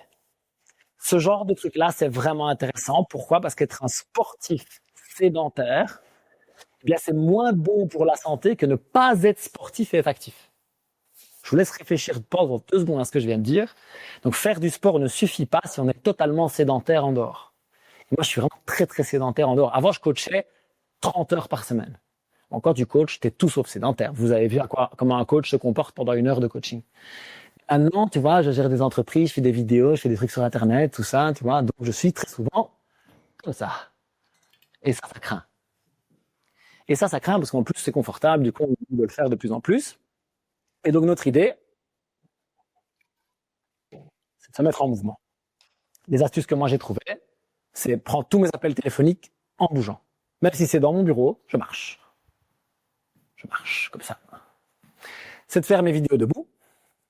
Toutes les vidéos que je tourne, c'est presque toutes. On peut le dire, je crois. Hein, j'ai mes 2 responsables là derrière. Ouais. Presque toutes, c'est debout. Et maintenant, quand je vais de CrossFit Recan au hashtag salade à peu près 500 mètres, je ne prends plus ma voiture, je vais à pied. Ce genre de petites choses font la différence parce qu'elles se cumulent. Cool. Maintenant, je voudrais vous parler d'une petite astuce en plus parce que je vous parlais de vécu versus la théorie. Comment est-ce que je vais gérer cette diminution de calories quand, par exemple, je suis invité au restaurant ou quand, par exemple, je vais aller chez des amis et on va boire 5 verres de vin blanc. Comment est-ce que je vais gérer ça? Moi, j'utilise les vases communicants. C'est tout simple. C'est totalement sous-estimé, j'en suis convaincu. Pour ceux qui me connaissent depuis suffisamment longtemps, vous avez vu ma transformation physique, je pense. Et c'est passé notamment par cette technique-là. Les vases communicants, c'est quoi? Si je vais boire 5 verres de vin, je vais m'enquiller entre 500 et 700 calories. Ben, il faut que ça, je le gagne quelque part. Et là, le réflexe, ça va être de se dire, oui, mais je vais aller courir. Oui, mais non, ça marche pas comme ça, c'est pas suffisant. On a besoin que ça, tu te rappelles, compte d'épargne, compte machin, là? Eh ben, on a besoin qu'il y ait moins qui rentre. Donc, si par exemple, je vais au Huggies Bar, pour les Liégeois, vous savez ce que c'est le Huggies Bar, je pense. Ceux qui ne savent pas ce que c'est le truc de bar à burger qui, d'ailleurs, part complètement en couille, mais ça, c'est mon point de vue, parce que moi, je suis de la vieille école où j'allais au tout premier boulevard d'Arrois, là où il y avait des vareuses de basket au mur, etc. Les repas étaient gras et pas chers. Et maintenant, les repas sont toujours gras, mais chers, et ça me fatigue, parce que c'est jamais que des burgers. Voilà. Si quelqu'un regarde qui travaille là-bas, il a mon avis. Je ne serai pas sponsorisé non plus. Je pense que ça, c'est bon. Le mec ne veut pas de sponsor, en fait. Voilà, il a décidé. Quand je vais là-bas, je sais que je vais manger énormément de protéines et énormément de graisse. Énormément. Parce que moi, je mange pas trop de frites, pas trop de pain, c'est pas mon délire. Du coup, je vais manger beaucoup de gras, par contre. La sauce tartare, par exemple, tu vois. Je peux la manger au doigt comme ça. Je peux, oui, pour de vrai. Donc, j'en ai conscience. Donc, qu'est-ce que je vais faire tout le reste de la journée? Ce jour-là, je sais que je vais avoir mes graisses. Donc, je vais aller dans mon petit tableau, là. Et je vais regarder dans mon tableau de lipides et je vais me dire, OK, l'huile d'olive, le beurre, les avocats, les noix, les noisettes, machin, on va freiner aujourd'hui. On va freiner sévère. Pourquoi? Vase communicant. Il y en a plein qui vont rentrer ce soir. C'est bon. On peut y aller doucement maintenant. Vous voyez l'idée? Et donc, cette technique de je mets une cuillère à soupe d'huile d'olive en plus, je mange pas le chocolat noir. Je mange du chocolat noir que j'avais pas prévu, je mets pas l'huile d'olive, j'en mets moins. Tu vois l'idée? C'est exactement ça. Ce truc est totalement sous-estimé. J'ai tout le temps des gens qui me disent « Oui, mais moi, je vais au restaurant. Oui, mais moi, je bois des verres avec les copains. Oui, mais moi… » Qu'est-ce qui t'empêche de manger moins en dehors? Qu'est-ce qui t'empêche de manger moins en dehors? Imaginons même que tu fasses 5, 6 repas sur la semaine qui sont pas ouf. C'est beaucoup quand même, hein? Ça te permet quand même d'aller pas mal au resto et chez des potes 5, 6 fois sur la semaine. Imaginons que tu manges 3 ou 4 fois par jour. Ça te fait entre 21 et 28 repas sur la semaine. Si tu en as 5 ou 6 qui partent en couille, tu n'as pas d'excuse pour tous les autres. OK? On peut changer ça avec cette fameuse technique de vase communicant. Pourquoi je vous dis ça? Parce que moi, mon message, c'est pas arrêtez d'aller au resto, arrêtez d'aller chez vos amis boire des verres. Je pense que c'est pas ça la vie. Je pense que les gens qui disent ça ne prennent pas en considération que vous avez des vies et que vous avez envie de les garder. Et en plus, ils ne prennent pas en considération l'impact positif que ces moments sociaux ont dans votre vie.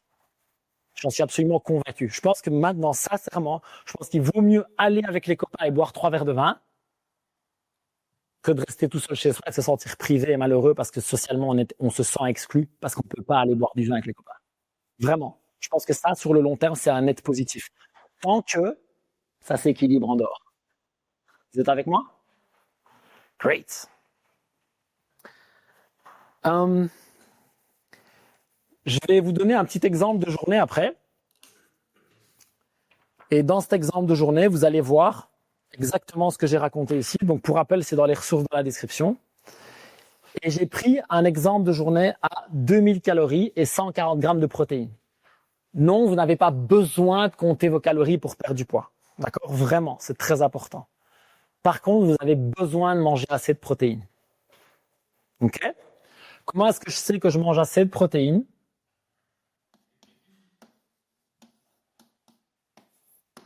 Je prends mon poids de corps désiré.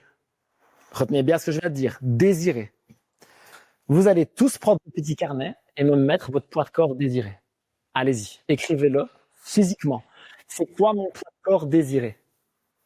Et soyez spécifique, je le redis, soyez spécifique. Oui, ça peut être 5 kilos de plus en ayant perdu 10 kilos de gras, vous avez le droit. Vous voyez ce que je veux dire? Moi, je vous le dis, si je peux faire 3-4 kilos de plus et rester aussi sec, je prends. Hein.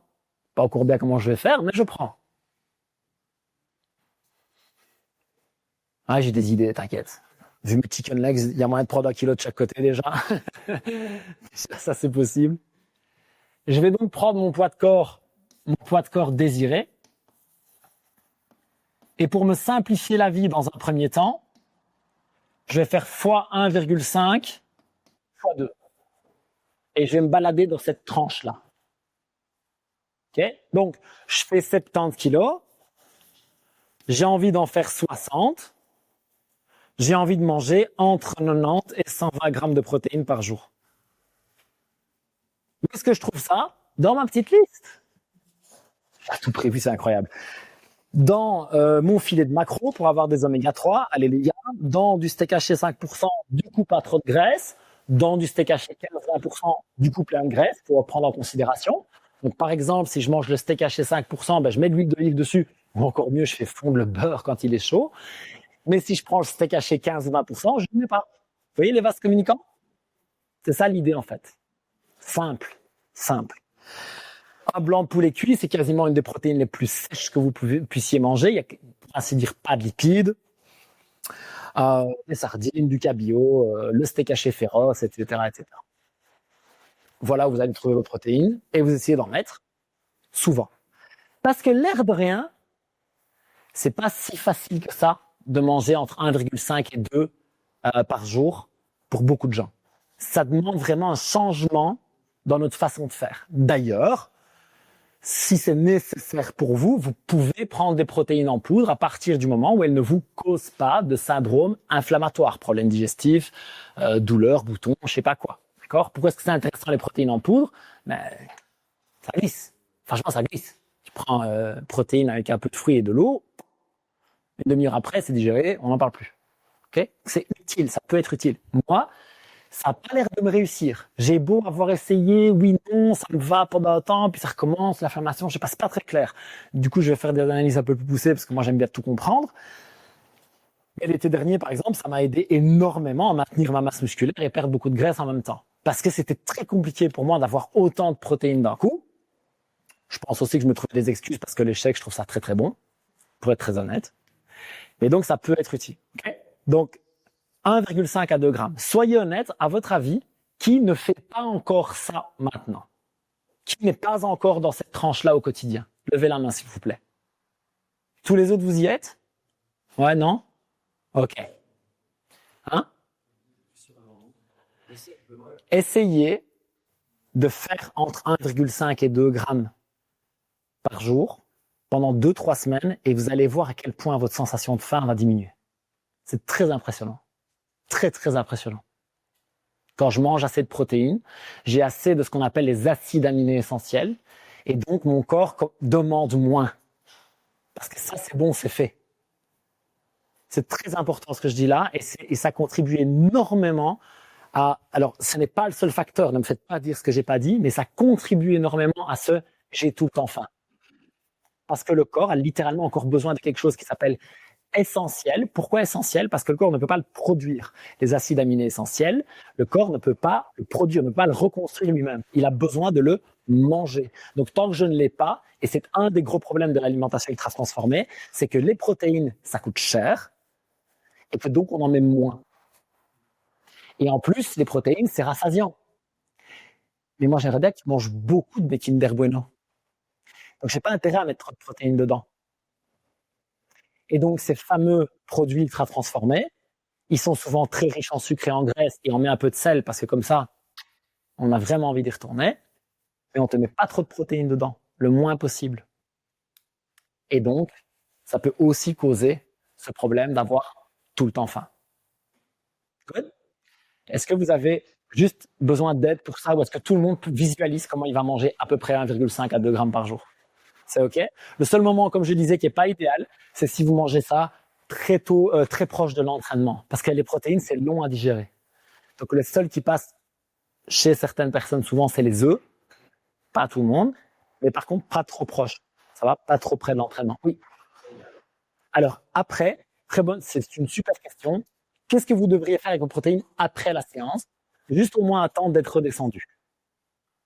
Toi, si tu sors de l'entraînement, tu comme ça, tu encore en mode je prends la douche, je vais au boulot, tu risques de très très mal digérer tes protéines dans cet état-là. Dans l'heure, c'est OK, bah même dans les 4 heures. Hein. Le seul truc, c'est qu'on a besoin que tu... Ah oui, oui, oui, tout va bien, tout va bien. On a juste envie que ces protéines, en fait, on a besoin de mettre des chances de notre côté pour les digérer, parce que c'est une des choses les plus difficiles à digérer pour le corps. Et donc, juste une chose, on se pose et on les mange. C'est le seul truc. OK? Les seuls, en fait, qui sont très pratiques pour ça, de nouveau, c'est les protéines. Pourquoi? Parce qu'en poudre, parce qu'en fait, elles sont déjà digérées. Et donc, en fait, ça passe, ça glisse, même si c'est un peu rock'n'roll. Voilà, ça peut aider. Je redis, moi, j'en prends pas. Mais ça reste un outil qui peut être utile, excusez-moi. Qu'est-ce qu'on va faire de tout ça maintenant? On va essayer de réfléchir ensemble, peut-être, aux premières actions. Si vous deviez changer une chose, ce serait quoi? Et je me tracasse tout le temps de ça parce que, vous savez, dans mon job, j'ai deux grandes passions, deux grands centres d'intérêt. C'est l'alimentation et le mouvement. Et dans le mouvement, pour moi, c'est exactement le même symptôme que l'on retrouve. On complique énormément les choses. Tout est compliqué. L'anatomie ceci, les fascias cela, tout est compliqué tout le temps. Et l'alimentation, c'est pareil, tout est compliqué. Et moi, j'ai une passion, en fait, c'est de prendre toutes ces choses très, très compliquées, d'essayer de les rendre accessibles et simples. Et donc, de faire du 20-80. Vraiment, quelles sont les quelques actions qui vont avoir le plus d'impact dans ta vie? Okay? Par exemple, pour le dos, pour les gens qui ont mal au dos, prendre 2 kettlebells ou un sac et marcher avec, c'est le plus gros 20-80 de toute ta vie. C'est-à-dire que c'est le truc tout bête qui va énormément aider ton dos. Gros impact, toute petite action. OK? Pour l'alimentation, je pense que changer son premier repas de la journée, c'est ça. Changer le premier repas de la journée. OK? Rappelez-vous ce qu'on a dit. FLP. FLP, G. On adapte les glucides. OK? Donc ça vaut pas si à 9h du matin, vous allez vous entraîner, que vous prenez votre petit déj à 8h30. D'accord? Ça vaut pas. On imagine que vous allez être sédentaire ou légèrement actif pendant les 3 prochaines heures. Je vais mettre des fibres, des lipides, des protéines et un peu de glucides. Ça marche? Et une chose qui sauve des vies, c'est d'attendre d'avoir faim le matin. Qui mange le matin parce que c'est le matin? Ou parce que c'est ça? J'ai fait ça pendant presque toute ma vie. Et surtout, c'était drôle avant parce que c'est pas que je me levais le matin et que c'était le matin donc je mangeais, c'est que je me réjouissais de manger en me levant. C'était incroyable. Je me réveillais, je me dis je vais aller manger mes Frosties. Genre c'est le petit shoot de dopamine direct quoi. Frosties, du lait, du sucre parce que quand même il y en a pas assez dans les Frosties. Et hop, c'était parti pour ma journée. Je vous promets que je mettais du sucre dans mon bol de Frosties, c'est incroyable. Comme ça, à la cuillère, je m'en rappelle, et je le finissais à la fin. Un truc de fou. Tu sais, à la fin, le lait, c'était du caramel. Tu vois ce truc ou pas? Parce que les Frosties, ils étaient en train de se dissoudre, et à la fin, tu buvais ton lait, tu dis, putain, c'est sucré. Ça, c'était mon petit déj avant. Et j'ai gardé pendant très longtemps l'idée de, c'est le matin, il faut manger. Et franchement, si vous avez faim, surtout mangez. Et la deuxième raison pour laquelle vous devriez manger le matin, c'est si vous avez du mal à atteindre votre total de protéines sur la journée. C'est un très bon moment, du coup, pour inclure un petit peu de protéines et vous faciliter la vie pour la suite. OK. Mais si vous n'avez pas faim, ne vous forcez pas à manger. Vraiment, ne vous forcez pas à manger si vous n'avez pas faim. et construisez votre repas comme ça. Qu'est-ce qu'on pourrait mettre, par exemple? Qui me propose un petit repas? Ouais. Des œufs. Alors, les œufs, c'est où?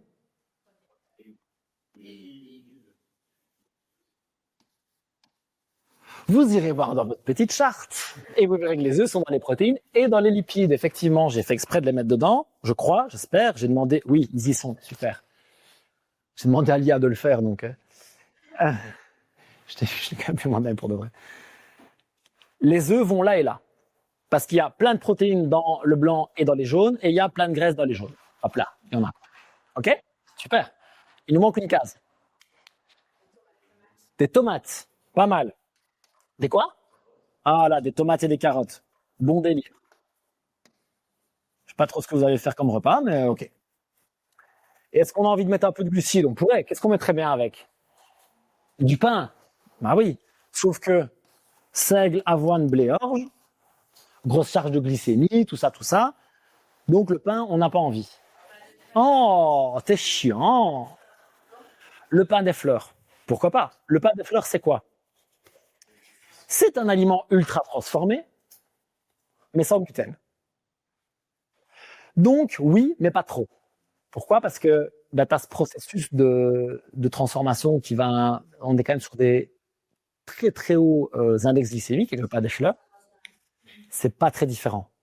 Le process n'est pas très différent. Donc, oui, mais pas trop. Non, mais c'est OK. Je sais pas, dans ce repas-là, tu manges 1 à 2 tranches, quoi. Désolé, vous me posez la question, OK? Parce que pour gérer ma glycémie, voilà. Alors, un autre truc, fruits, c'est bien. Moi, j'aime bien les fruits. Vous aimez les fruits, vous? Non? C'est bien les fruits. Qu'est-ce qu'on mangerait bien comme fruits en cette saison? Un kiwi? Ouais, c'est pas trop la saison, mais ouais. Donc, en cette saison-ci, on va manger des fraises quand même, hein, vous m'en disiez pas. Hein. Il y a des fraises 2 mois par an, les gars. Mangez des fraises, quoi, zut. Et puis oui, l'hiver, on se fait un kiwi, je sais pas, une orange. Tu vois, alors cette saison, pas trop en Belgique, hein, mais en Europe, cette saison, en hiver. Et voilà, mon repas, il est fait. Franchement, je vous mets au défi de manger 3 œufs, 1 carotte, 2 tomates et 1 kiwi et d'avoir faim dans les 2 heures. Vous voyez ce que je veux dire? C'est cool, c'est nourrissant. Vous avez des fibres, des lipides, des vitamines, des minéraux. Vous avez tout ce qu'il vous faut. Et ça, c'est pas compliqué à préparer. C'est pas compliqué à préparer. On est d'accord, c'est simple, ça. Si j'ai pas le temps, je le fais la veille. Oui, une omelette, ça tient au frigo. Oui, je vous jure, le lendemain, elle est toujours bonne. Pas de problème. Tu fais ton omelette le soir, tu la mets au frigo, le lendemain, tu te lèves, t'ouvres. Ton kiwi, il suffit de le couper en 2, donc c'est cool. Et voilà. Moi, je le coupe en 4 et je le mange comme ça. Mélange. Très bon aussi. Ça va? Simple. Vraiment simple.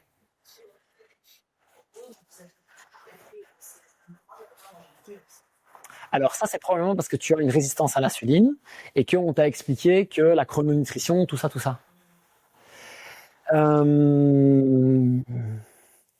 J'ai rien dans mes recherches à moi qui prouve ça. J'ai rien dans mes recherches à moi qui prouve que mettre un fruit dans ce repas va te causer du tort. D'accord? Mais garde ton fruit et mange-le à 16h si tu veux.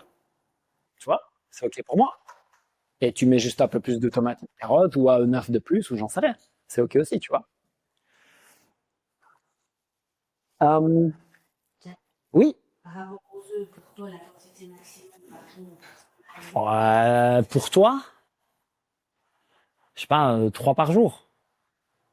4, 6, ce que tu veux en fait. Le seul truc avec les œufs, c'est que je vous invite vraiment, pareil, si vous pouvez trouver des œufs fermes avec des poules qui gambadent, c'est vraiment beaucoup mieux que des poules élevées en batterie, etc. Okay?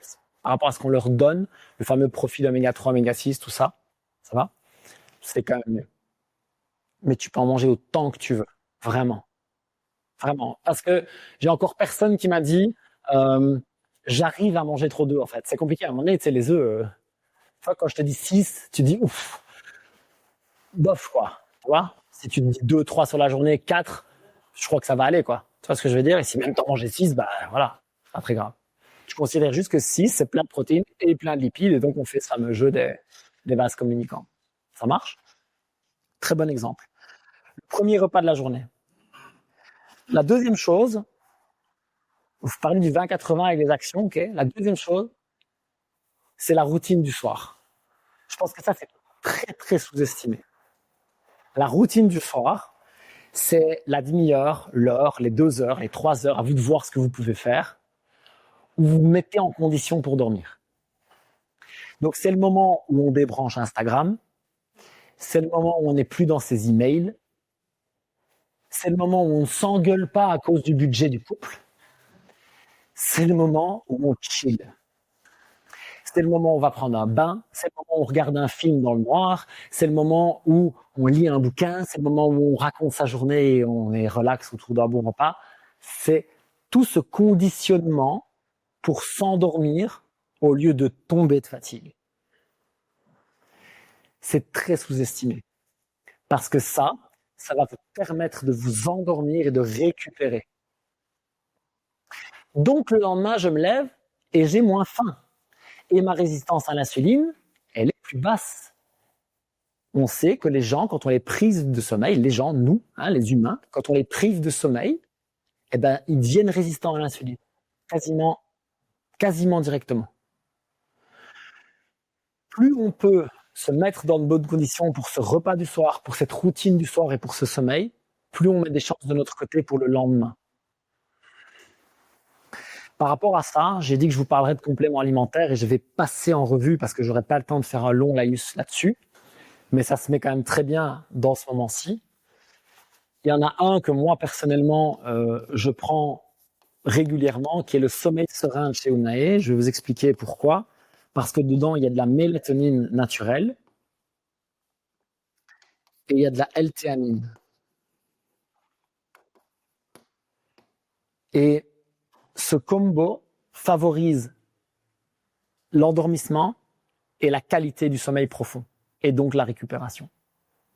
Donc si vous avez tendance à avoir des cycles déréglés, c'est genre je vais dormir à 21h, puis à 1h du matin, puis à 22h, puis machin, la mélatonine c'est cool parce que ça régule le rythme circadien. Et si vous avez l'impression de vous réveiller souvent fatigué, que vous avez l'impression d'avoir dormi mais pas vraiment, etc., la L-théanine c'est cool parce que ça favorise le sommeil profond. Donc vous n'avez pas forcément besoin des deux, peut-être de l'un ou de l'autre.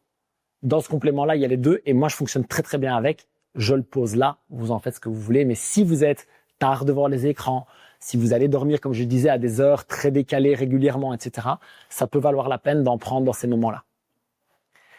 Les 3 compléments alimentaires pour vaincre, c'est totalement faux, pour lutter contre l'inflammation, sont la vitamine D que vous trouvez sous forme de gouttes.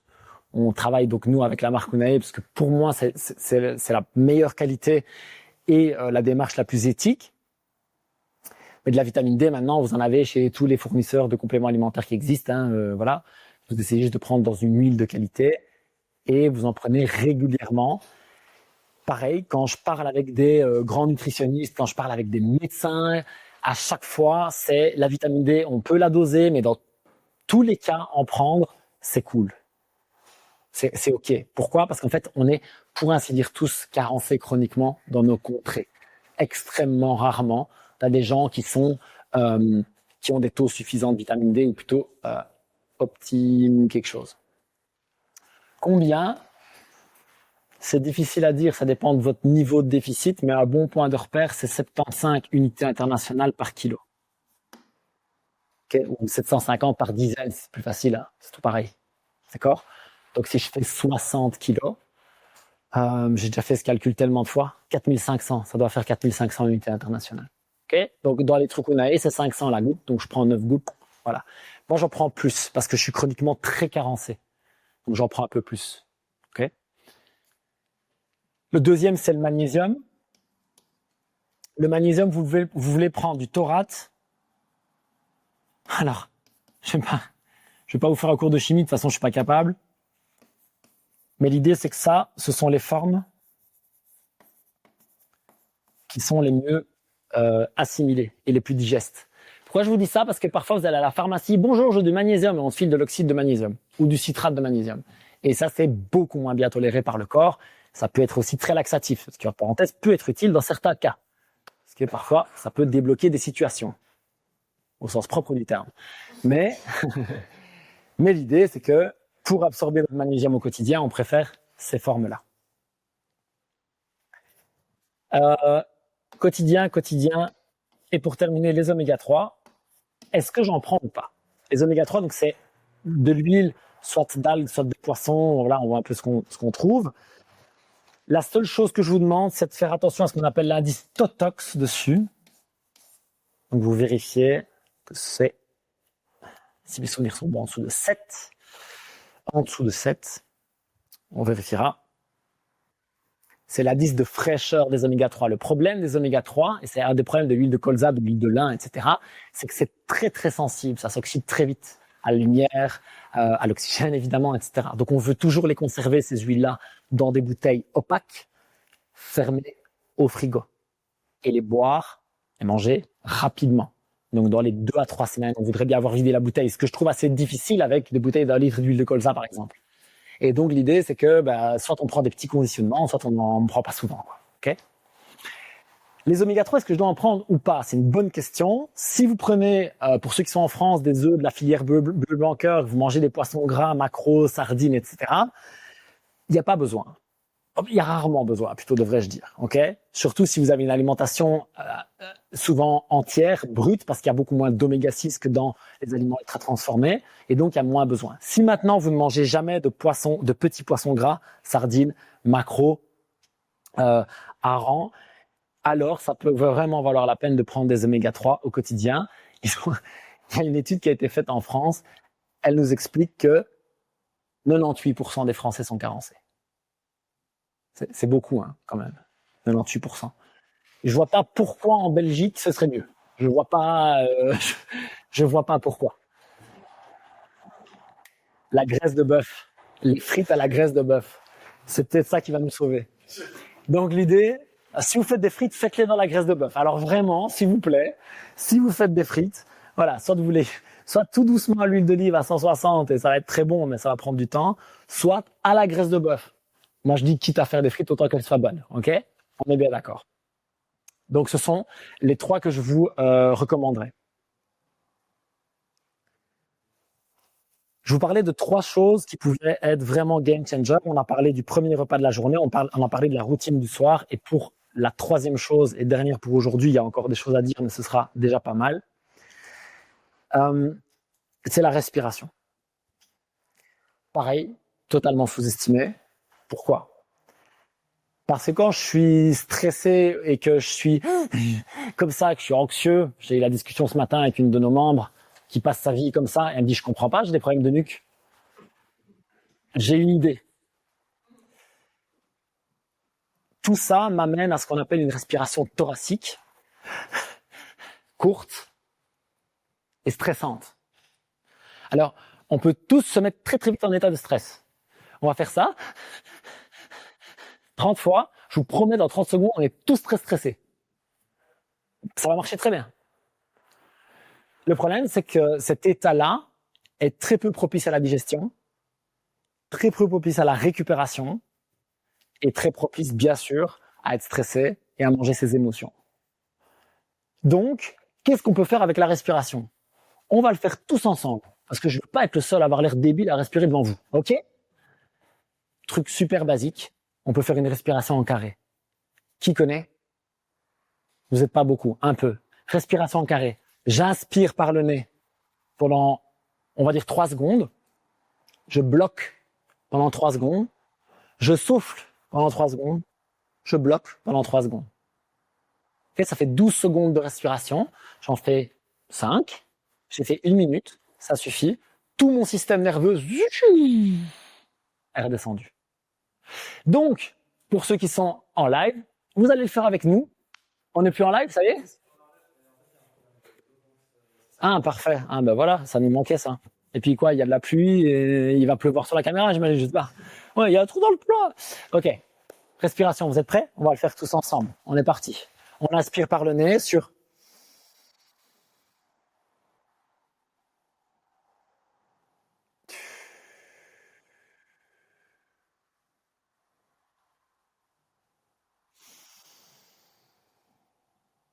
Et ceux qui veulent fermer les yeux, vous le faites.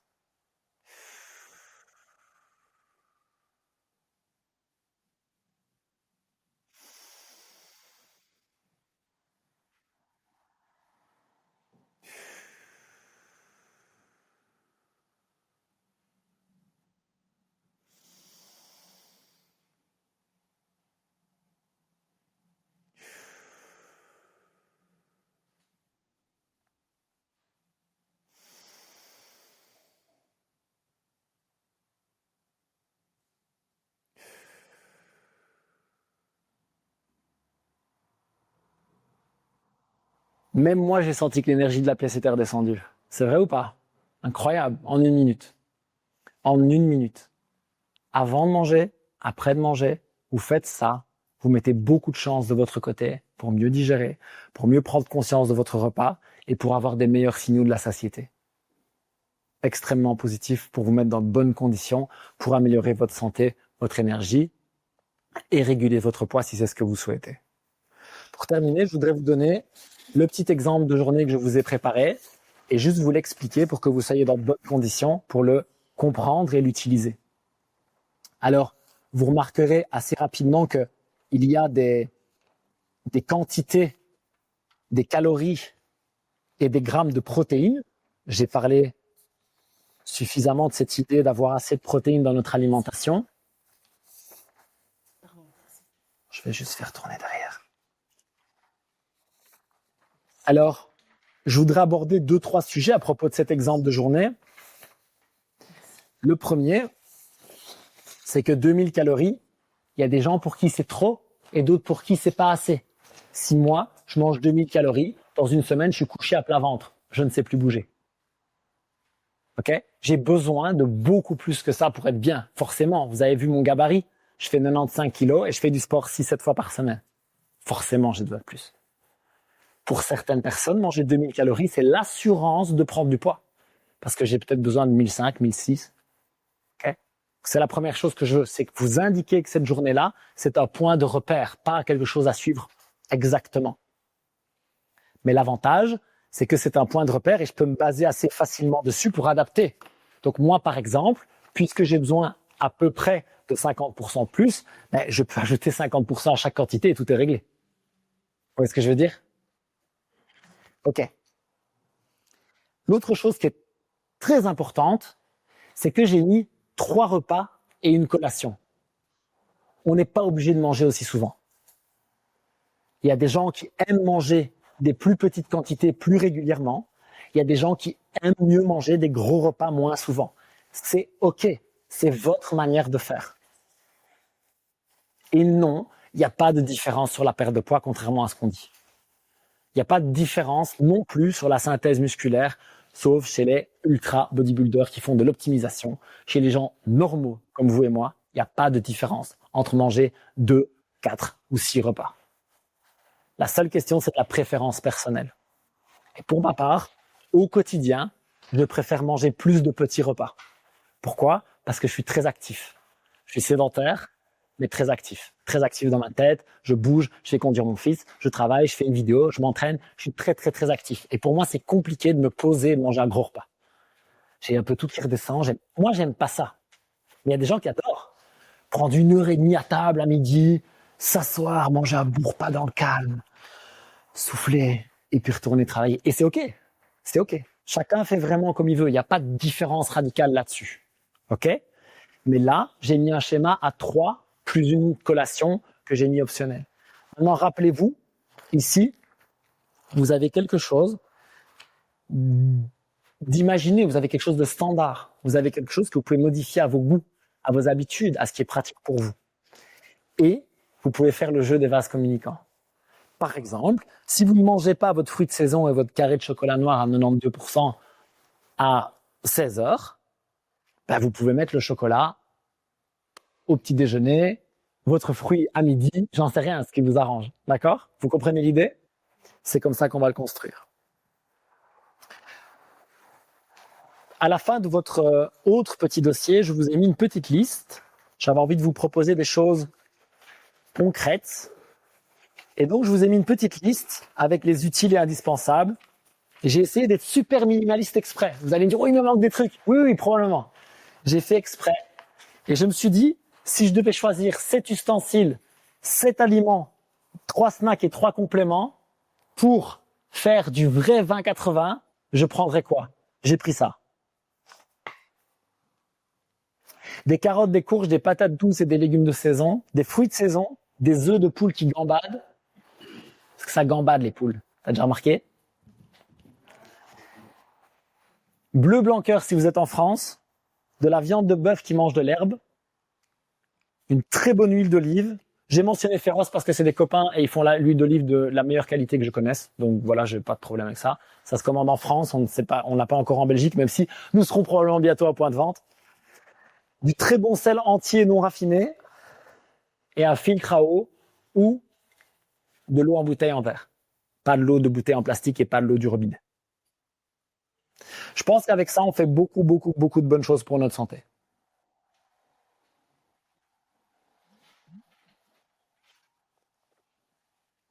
On pourrait discuter du fait qu'il manque un petit poisson gras, pour ceux qui aiment bien. Moi, j'adore le maquereau, j'adore ça, je trouve que c'est très bon. J'ai l'impression que ça me fait du bien, mais je pense que c'est totalement psychologique, mais c'est pas grave. C'est pas grave, si c'est placebo et que ça marche, ça me va. Pour terminer, je me suis dit que c'était sympa de vous montrer des exemples de ce qu'on faisait dans la vraie vie. Je vais essayer de voir si je parviens à partager ça.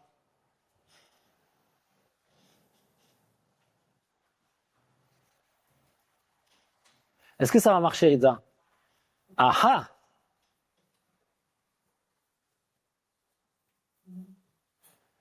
Est-ce que je peux filtrer et avoir que des photos? Est-ce que c'est possible, je crois? Non, ça va pas être possible. Tiens, ça on me demande souvent. Ça, c'est une boîte à tartines pour mon fils. Il part à l'école avec une purée de patates douces et un poivron farci. Ça, c'est la même. Ça, c'est son assiette, il y a 2-3 jours. Il y a dedans des carottes cuites à la vapeur au vitaliseur. Oui, juste pour info. Attendez, je vais vous montrer une table. Je crois qu'il aime bien ce qu'il mange. C'est cool, ça me fait plaisir. Je vais vous montrer une table. Parce que j'ai pris ça l'autre fois en vidéo en me disant, je vais le montrer à la conférence, comment on fait. Pour le moment, je fais ça et ils adorent tous les deux. Je fais des grandes tables avec plein de trucs dessus. De la viande, des courgettes farcies, de l'huile d'olive, du sel, de la salade, de l'avocat, des fraises.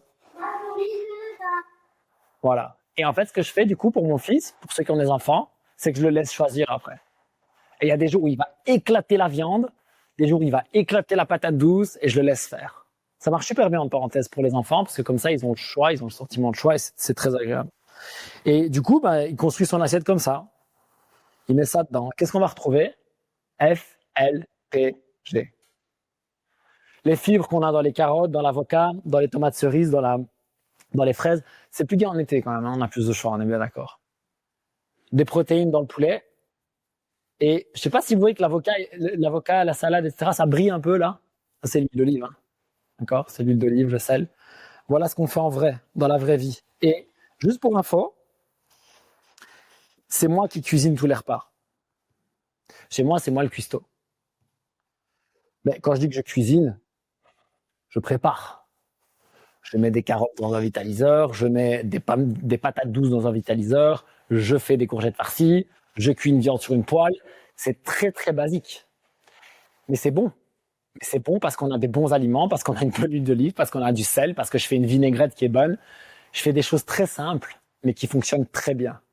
Je fais du vrai 20-80 parce que j'ai une vie très remplie et que j'ai envie qu'on mange bien. Et donc, je prends cette responsabilité-là dans la famille pour pas mettre ce poids sur les épaules de ma femme.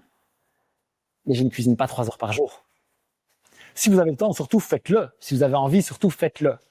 Mais moi, je préfère faire simple. Et donc, je prépare aussi en grosse quantité.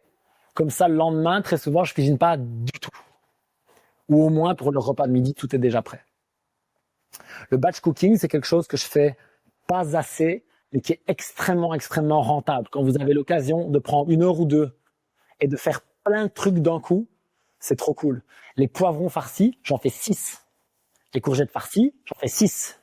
Je mets tout au four. En plus, en termes d'énergie, c'est cool parce que le four. Et donc, je mets tout ça d'un coup et j'ai frigo. Ça se garde pendant 2, 3, 4 jours. Une fois que c'est cuit au frigo, ça se garde super bien. C'est les petites astuces pour faire en sorte que ça soit simple et que ça fonctionne. La dernière chose, c'est que pour ceux qui regardent ça, il y a 2-3 infos que je dois vous donner sur l'événement ici qui sont importants. Donc la première, c'est qu'on a des compléments alimentaires Unai pour ceux qui en veulent et on a décidé de faire une réduction aujourd'hui pour l'inauguration. Il y a 20% sur certains produits et 40% sur d'autres. Donc ça, c'est cool. Il y en a aussi quelques-uns qu'on va vous offrir. Après, vous aurez bien sûr l'occasion de partager avec nous. On n'a pas mis de protéines par contre. Hein. C'est dit que c'était un snack, on n'a pas mis de protéines, mais vous allez trouver des petites crudités, du guacamole. Isaac il nous a fait une super sauce tartare, donc on pourra profiter de bonne graisse. Il y aura même un petit verre de cava. C'est quand même cool. Du café, du thé, tout ce que vous voulez. Et pour ceux qui veulent un programme d'implémentation, parce que moi, je tiens vraiment, je pense de plus en plus, comme je vous l'ai dit, que les informations sont de moins en moins utiles. Par contre, ce qui est difficile, c'est de faire, c'est d'implémenter, c'est de le faire au quotidien. Et donc, pour ça, j'ai créé un programme qui s'appelle Energy Reset. Et il y aura pareil une possibilité sous la vidéo de rejoindre ce programme si vous le souhaitez, en grosse réduction pendant les prochaines journées, pendant les prochains jours. Maintenant, bien sûr, on a dépassé l'heure, mais pas trop. Et donc, je suis content parce qu'on a démarré avec 20 minutes de retard pour des problèmes techniques. Ma femme m'a dit, fais un effort pour ton timing. Et elle a raison, parce que sinon, moi, je peux vous parler d'alimentation pendant à peu près 8 heures. Quand j'ai commencé à créer cette conférence, j'ai fait le plan, et puis je me suis dit, il y en a pour 4 heures. On a 1h30, c'est parfait. Et donc, j'ai tout taillé dans le gras à mort. C'est pour ça que je pense, c'est pour ça que je sais que je vais en faire une deuxième, où je parlerai de la perte de poids et de la résistance à l'insuline, beaucoup plus en détail pour ceux que ça intéresse. Maintenant, je voudrais prendre le temps pour répondre à vos questions. Il n'y a pas encore trop de monde, on a le temps et j'ai envie de vous aider. Si vous avez des questions, qu'elles soient plutôt théoriques, qu'elles soient plutôt sur le pratico-pratique, sur quoi faire dans votre vie, surtout, allez-y. Il faut que quelqu'un se lance, après ça va débloquer. Merci Kimi, je te remercie. Merci. Vas-y. Après un bon entraînement, powerlifting, crossfit, quoi, plus tard en soirée, est-ce que on y est obligé de manger après? Non, on n'est pas obligé du tout. Ce qu'il faut juste comprendre, c'est que si tu ne manges rien après cet entraînement-là et que tu vas dormir, le lendemain, ça va être plus difficile pour toi au niveau énergétique. Parce que forcément, tu vas créer un vide dans ta réserve de glycogène, tu vas peut-être avoir un manque d'acides aminés, et donc le lendemain, tu risques d'avoir plus vite faim et c'est OK. OK? Maintenant, ça, c'est OK si tu as en moyenne ton apport en protéines suffisant. Sinon, moi, je t'invite quand même à prendre des protéines en récupération. Le micro est en train de lâcher. Non, la 100 kg. Ah oui, très bonne. Oh, on n'a pas fait notre canard, notre perche. Je suis un peu déçu. Ça marche. On a des questions du live? Je répondrai aussi alors. Oui, moi, je pense que surtout. Vous voulez y aller? Super, ça marche. Non, avec plaisir. Surtout accès protéines. Je comprends. Moi, c'est ce que je trouve idéal à ce moment-là. Et alors, prendre des glucides plutôt avant et éventuellement pendant l'entraînement, mais pas trop le soir après. Un peu, c'est OK, parce que comme tu viens de faire un effort, ça va passer dans tes muscles. Mais juste limiter, parce que pour la qualité du sommeil, si tu prends trop de glucides, moi, j'ai tendance à dire que ça peut être un problème. Pas chez tout le monde, mais ça peut. Et au niveau des petits poissons gras, nous, on a Petits poissons gras, macros, tout ça? les sardines, Ouais, cool, super. les France et tout. Génial. Go. Oui, mais toujours l'huile là-dedans. Ah, tu le prends à l'huile, OK. T'en as un plupart, oui, arrive bien gorgé d'huile. Oui. Comment? Bah, la première chose, c'est que tu vides l'huile. C'est le meilleur. Parce que, oui, mais le problème, c'est qu'il y en a vraiment trop. Donc, en fait, on en revient à cette histoire de vase communicant. Donc, en fait, quand vous prenez une boîte de sardines à l'huile, la plupart du temps, il y a à peu près 90 grammes de sardines et à peu près 40 grammes d'huile. 40 grammes d'huile, c'est 360 calories. Je ne sais pas si vous vous rendez compte pour quelqu'un qui doit en manger 1500, mais c'est vraiment énorme, 360 sur 1500, juste dans ta boîte, juste dans ton huile. Tu n'as même pas encore mangé de sardines. Donc, l'idée, c'est que d'abord, pour la santé, on réfléchit au fait de prendre ça au naturel. Pourquoi? Parce que la qualité d'huile n'est pas souvent idéale dans ces sardines-là. Et la deuxième chose, c'est que si tu les prends à l'huile, tu vides un maximum et tu fais les vases communicants.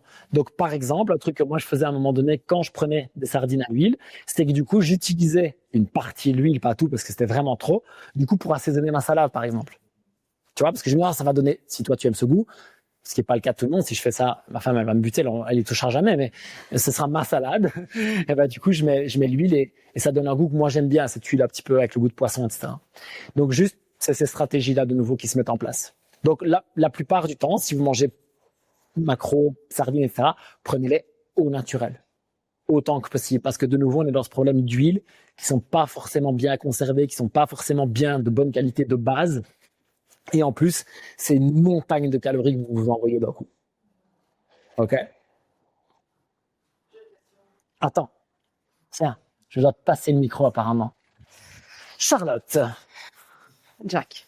Je voulais savoir juste pour une bonne compréhension, quand tu dis la quantité de protéines par poids de corps, donc 1,5 à 2 grammes, voilà. On est bien d'accord que dans le produit brut, je sais pas, tu prends 30 œufs, je crois que c'est 150 grammes de protéines, t'assimiles pas complètement Non. les 150 grammes. Non. Si c'est ce que tu as compris du tableau, c'est que je l'ai mal Non, c'est pas expliqué. du tout ce que j'ai compris. Quand vous prenez les œufs entiers, c'est une correspondance pour 30 grammes de protéines. Donc, quand je mange 150 grammes d'œufs, j'ai 30 grammes de protéines. Ah, ouais. Quand je mange 125 grammes de filet de maquereau, j'ai 30 grammes de protéines. D'accord? Le tableau était pas clair. Mais t'as 30 grammes assimilés, donc. Ça, si tu veux, c'est tout le débat autour des calories. Ouais. C'est tout le débat autour des macronutriments.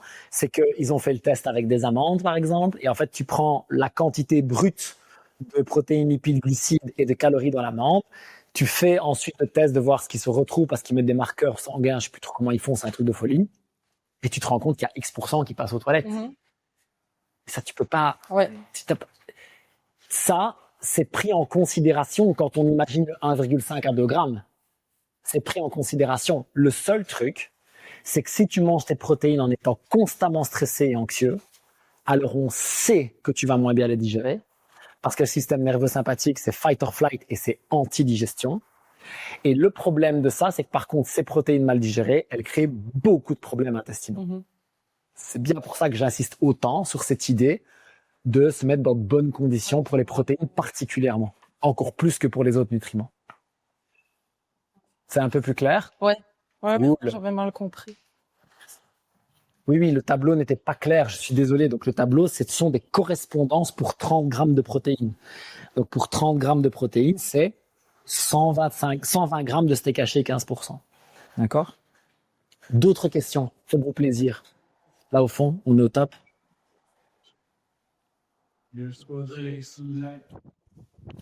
On en prend 3 du live. Si ça vous pose des questions, si ça vous amène des remarques, vous surtout partagez avec moi. Et puis on ira partager un cavard. Paroudos nous pose, je mange sainement et j'ai encore des inflammations. Le mental serait-il en cause? Si j'ai encore de l'inflammation quand je mange sainement, le problème c'est très souvent la définition de sainement. Parce qu'il y a plein de gens qui mangent du pain complet avec un produit laitier, du fromage et même du fromage de ferme et tout ce que tu veux et des légumes et qui disent je comprends pas, j'ai plein d'inflammation. Parce que toi, cette alimentation ne te convient pas. Et la deuxième partie de la question, en fait, c'est oui et oui. Et le mental est-il en cause? Bien sûr. Je peux manger la meilleure alimentation du monde. Si je suis constamment stressé et anxieux, c'est une certitude que ce n'ira pas mieux.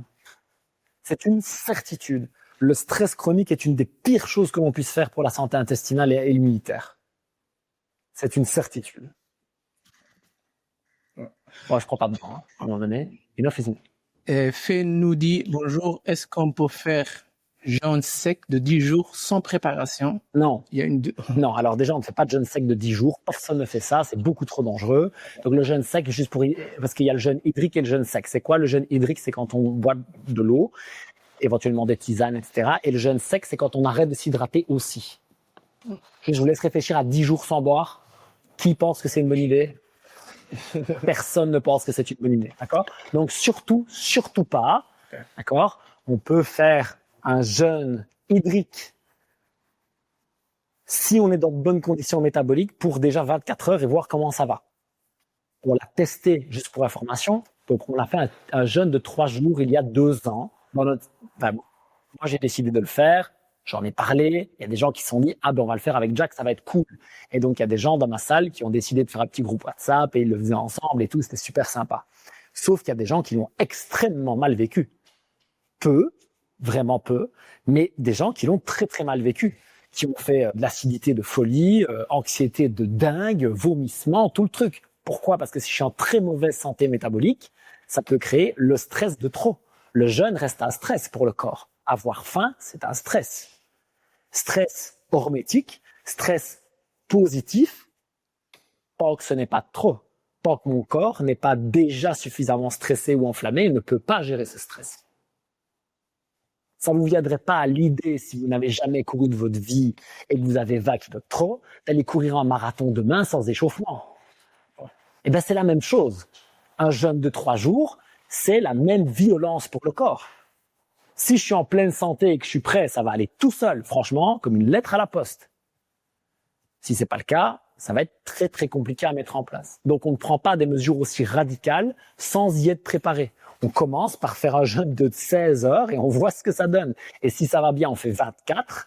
Essayez déjà une fois de terminer votre repas à 19 heures et de prendre le lendemain à 19 heures. Déjà, vous allez voir ce qui se passe émotionnellement, physiquement. C'est déjà quelque chose.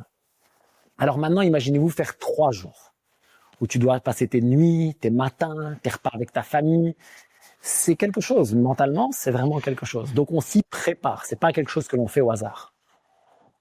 J'ai fait une vidéo sur le sujet, en parenthèse. Allez la voir parce que j'explique toutes les stratégies au niveau minéraux, hydratation, etc. qui sont très intéressantes pour ne pas justement avoir trop de problèmes. Oui. Il y avait une sous-question. Combien de jours on peut activer l'autophagie? Ah, ça, c'est trop compliqué. L'autophagie, c'est un processus qui est constant. De toute façon, la question, c'est à quel point. Et de toute façon, on est en train de voir que le meilleur moyen de faire de l'autophagie, bien sûr, c'est quoi? L'activité physique, comme prévu. Donc, l'idée, c'est qu'on peut jeûner parce qu'on a des maladies métaboliques et ça aide dans certains cas. Mais c'est un sujet trop complexe pour maintenant. Je peux en parler dans une autre vidéo si vous le souhaitez. Mais de toute façon, ça n'est pas la solution. C'est un des outils. Dernière question. Jessica Deller nous dit, que pensez-vous du skir? Le skir, tout le monde sait ce que c'est ou pas? C'est une espèce de forme de yaourt comme ça qui apparemment viendrait des pays nordiques. En tout cas, c'est ce qu'ils nous vendent. Hein. Je sais pas si c'est la vérité ou pas. Très sincèrement, j'ai pas le truc. Le point bénéfice du skir, c'est quoi? Très riche en protéines, très pauvre en glucides et en lipides. Très pauvre en glucides et en lipides. Donc ça, c'est le gros point positif du truc. Gros point négatif, c'est que si j'ai de la difficulté à digérer les produits laitiers, ça va être le bordel. Et il y a donc beaucoup dedans ce qu'on appelle des caséines. Donc c'est une des protéines du lait. Et cette caséine peut être très pro-inflammatoire chez certaines personnes. Donc le skir, d'une part, de bonne qualité, tout ça, parce qu'on en a parlé. On n'a pas trop envie de se retrouver avec du skir de vaches qui sont enfermées et qui sont shootées aux antibiotiques pour pas qu'elles soient malades et tout le bordel et aux hormones pour qu'elles produisent plus de lait. Enfin, tout ça, on n'a pas trop envie que ça se retrouve dans notre lait à nous, qu'on va manger. Et la deuxième chose, c'est que le skir, si et seulement si j'ai pas une condition inflammatoire ou des problèmes de digestion avec. C'est pas une de mes sources préférées. Je l'ai mis dans la liste parce qu'on m'en parle tout le temps. Et donc, je me suis dit, voilà, on va me le demander. Donc, voilà, c'est dans la liste. Hein. Vous savez combien de skir? Il faut quand même 300 grammes pour avoir 30 grammes de protéines. Donc, 300 grammes de skir, c'est pas mal. Faut déjà se le faire, quoi. Mais c'est possible, ça aide. Je pense que le skir aussi, il nourrit ce côté régressif du yaourt qu'on aime bien. Petit yaourt avec les petits fruits, tout ça. Côté un peu doux, crémeux, l'enfance, tout ça. Je pense que ça joue beaucoup là-dessus. Et ça joue aussi beaucoup sur l'addiction aux produits laitiers avec la petite décharge que l'on a avec la caséine, justement. Voilà, c'est pas, ça peut être un outil, c'est pas certainement pas un des premiers que j'utiliserai. Est-ce que vous avez d'autres questions? Ouais. Kimi d'abord, micro. Quel moment pratiquer ou éviter l'exposition au froid par rapport aux entraînements? Est-ce qu'il y a un moment plus indiqué ou moins indiqué? Ouais, ben, si tu veux, le froid, en fait, le problème, c'est que ça arrête le processus inflammatoire. Et que le processus inflammatoire, c'est ce qui te fait récupérer et prendre du muscle. Ouais. Et donc, je te dirais que juste après l'entraînement, c'est pas ouf. Ouais. Et que, alors, un truc qui peut aider chez certaines personnes, c'est juste avant. Moi, j'ai essayé les deux, avant et après. Franchement, avant, c'est 10 fois mieux. Parce qu'en fait, tu sors du froid et tu vas te réchauffer très vite, du coup, à l'entraînement. Ça marche super bien. Et sinon, en fait, le mieux, c'est en dehors, quoi. Juste le lendemain matin ou le surlendemain si tu as fait une séance qui cause beaucoup de dégâts musculaires, tu vois. Ça a l'air d'être quand même ça le consensus actuel. C'est le plus loin possible des séances à haut dégâts. Ça. Tu vois, ça courir 1 heure, c'est pas, voilà. Mais si tu pousses, si tu fais de l'intervalle, si tu fais de la côte, si tu fais de la muscu, tu fais un gros dégât, plutôt loin le bain froid. Ok, cool. Merci. Pour maintenir le processus inflammatoire en place. Il y a une dernière. Oui, dernière question. Isabelle dit, j'ai de la difficulté à toujours respecter la cuisson des aliments de façon anti-inflammatoire. Des conseils? Oui, prends-toi un peu moins la tête avec la cuisson. Franchement, c'est cool. Donc, ce qui se dit, c'est que cuire à très haute température, c'est pas idéal. Et je pense vraiment, de ce que je regarde, que c'est pas un des plus gros tracas dans notre société actuelle. Ça peut être un problème chez les gens qui ont un gros problème inflammatoire. On va faire attention aux cuissons. Et donc, la cuisson vapeur douce, c'est le top du top pour 2 raisons. C'est ce qui va préserver le plus de nutriments. Et la deuxième chose, c'est que j'ai absolument oublié ce que je voulais dire. C'est parfait. Oui, c'est que du coup, je vais pas du tout former de composés toxiques à haute température. Okay. Donc, la fameuse réaction de Maillard, dont vous avez peut-être déjà entendu parler, quand la peau de poulet devient bien croustillante, quand la baguette devient croustillante. Tout ça, c'est la fameuse réaction de Maillard qui arrive à haute température. Et ça, on sait que les molécules qui viennent de cette réaction, à haute dose, sont plutôt toxiques. Mais, l'exemple le plus typique, c'est, à votre avis, on a évolué comment? À la cuisson à la vapeur ou dans le feu? Dans le feu. On ne cuisait pas avec une petite grille à 1 mètre. Non, on cuisait dans le feu. Et on est quand même toujours en vie. Donc, oui, je pense que trop de réactions de Maillard 5 fois par jour avec de la baguette, des cookies, etc., c'est une cata. Je pense pas que cuire à haute température 1 fois par jour ou 4 fois par semaine, c'est aussi dramatique que ce qu'on l'entend. Par contre, on essaie de pas cramer les huiles. Ça, oui.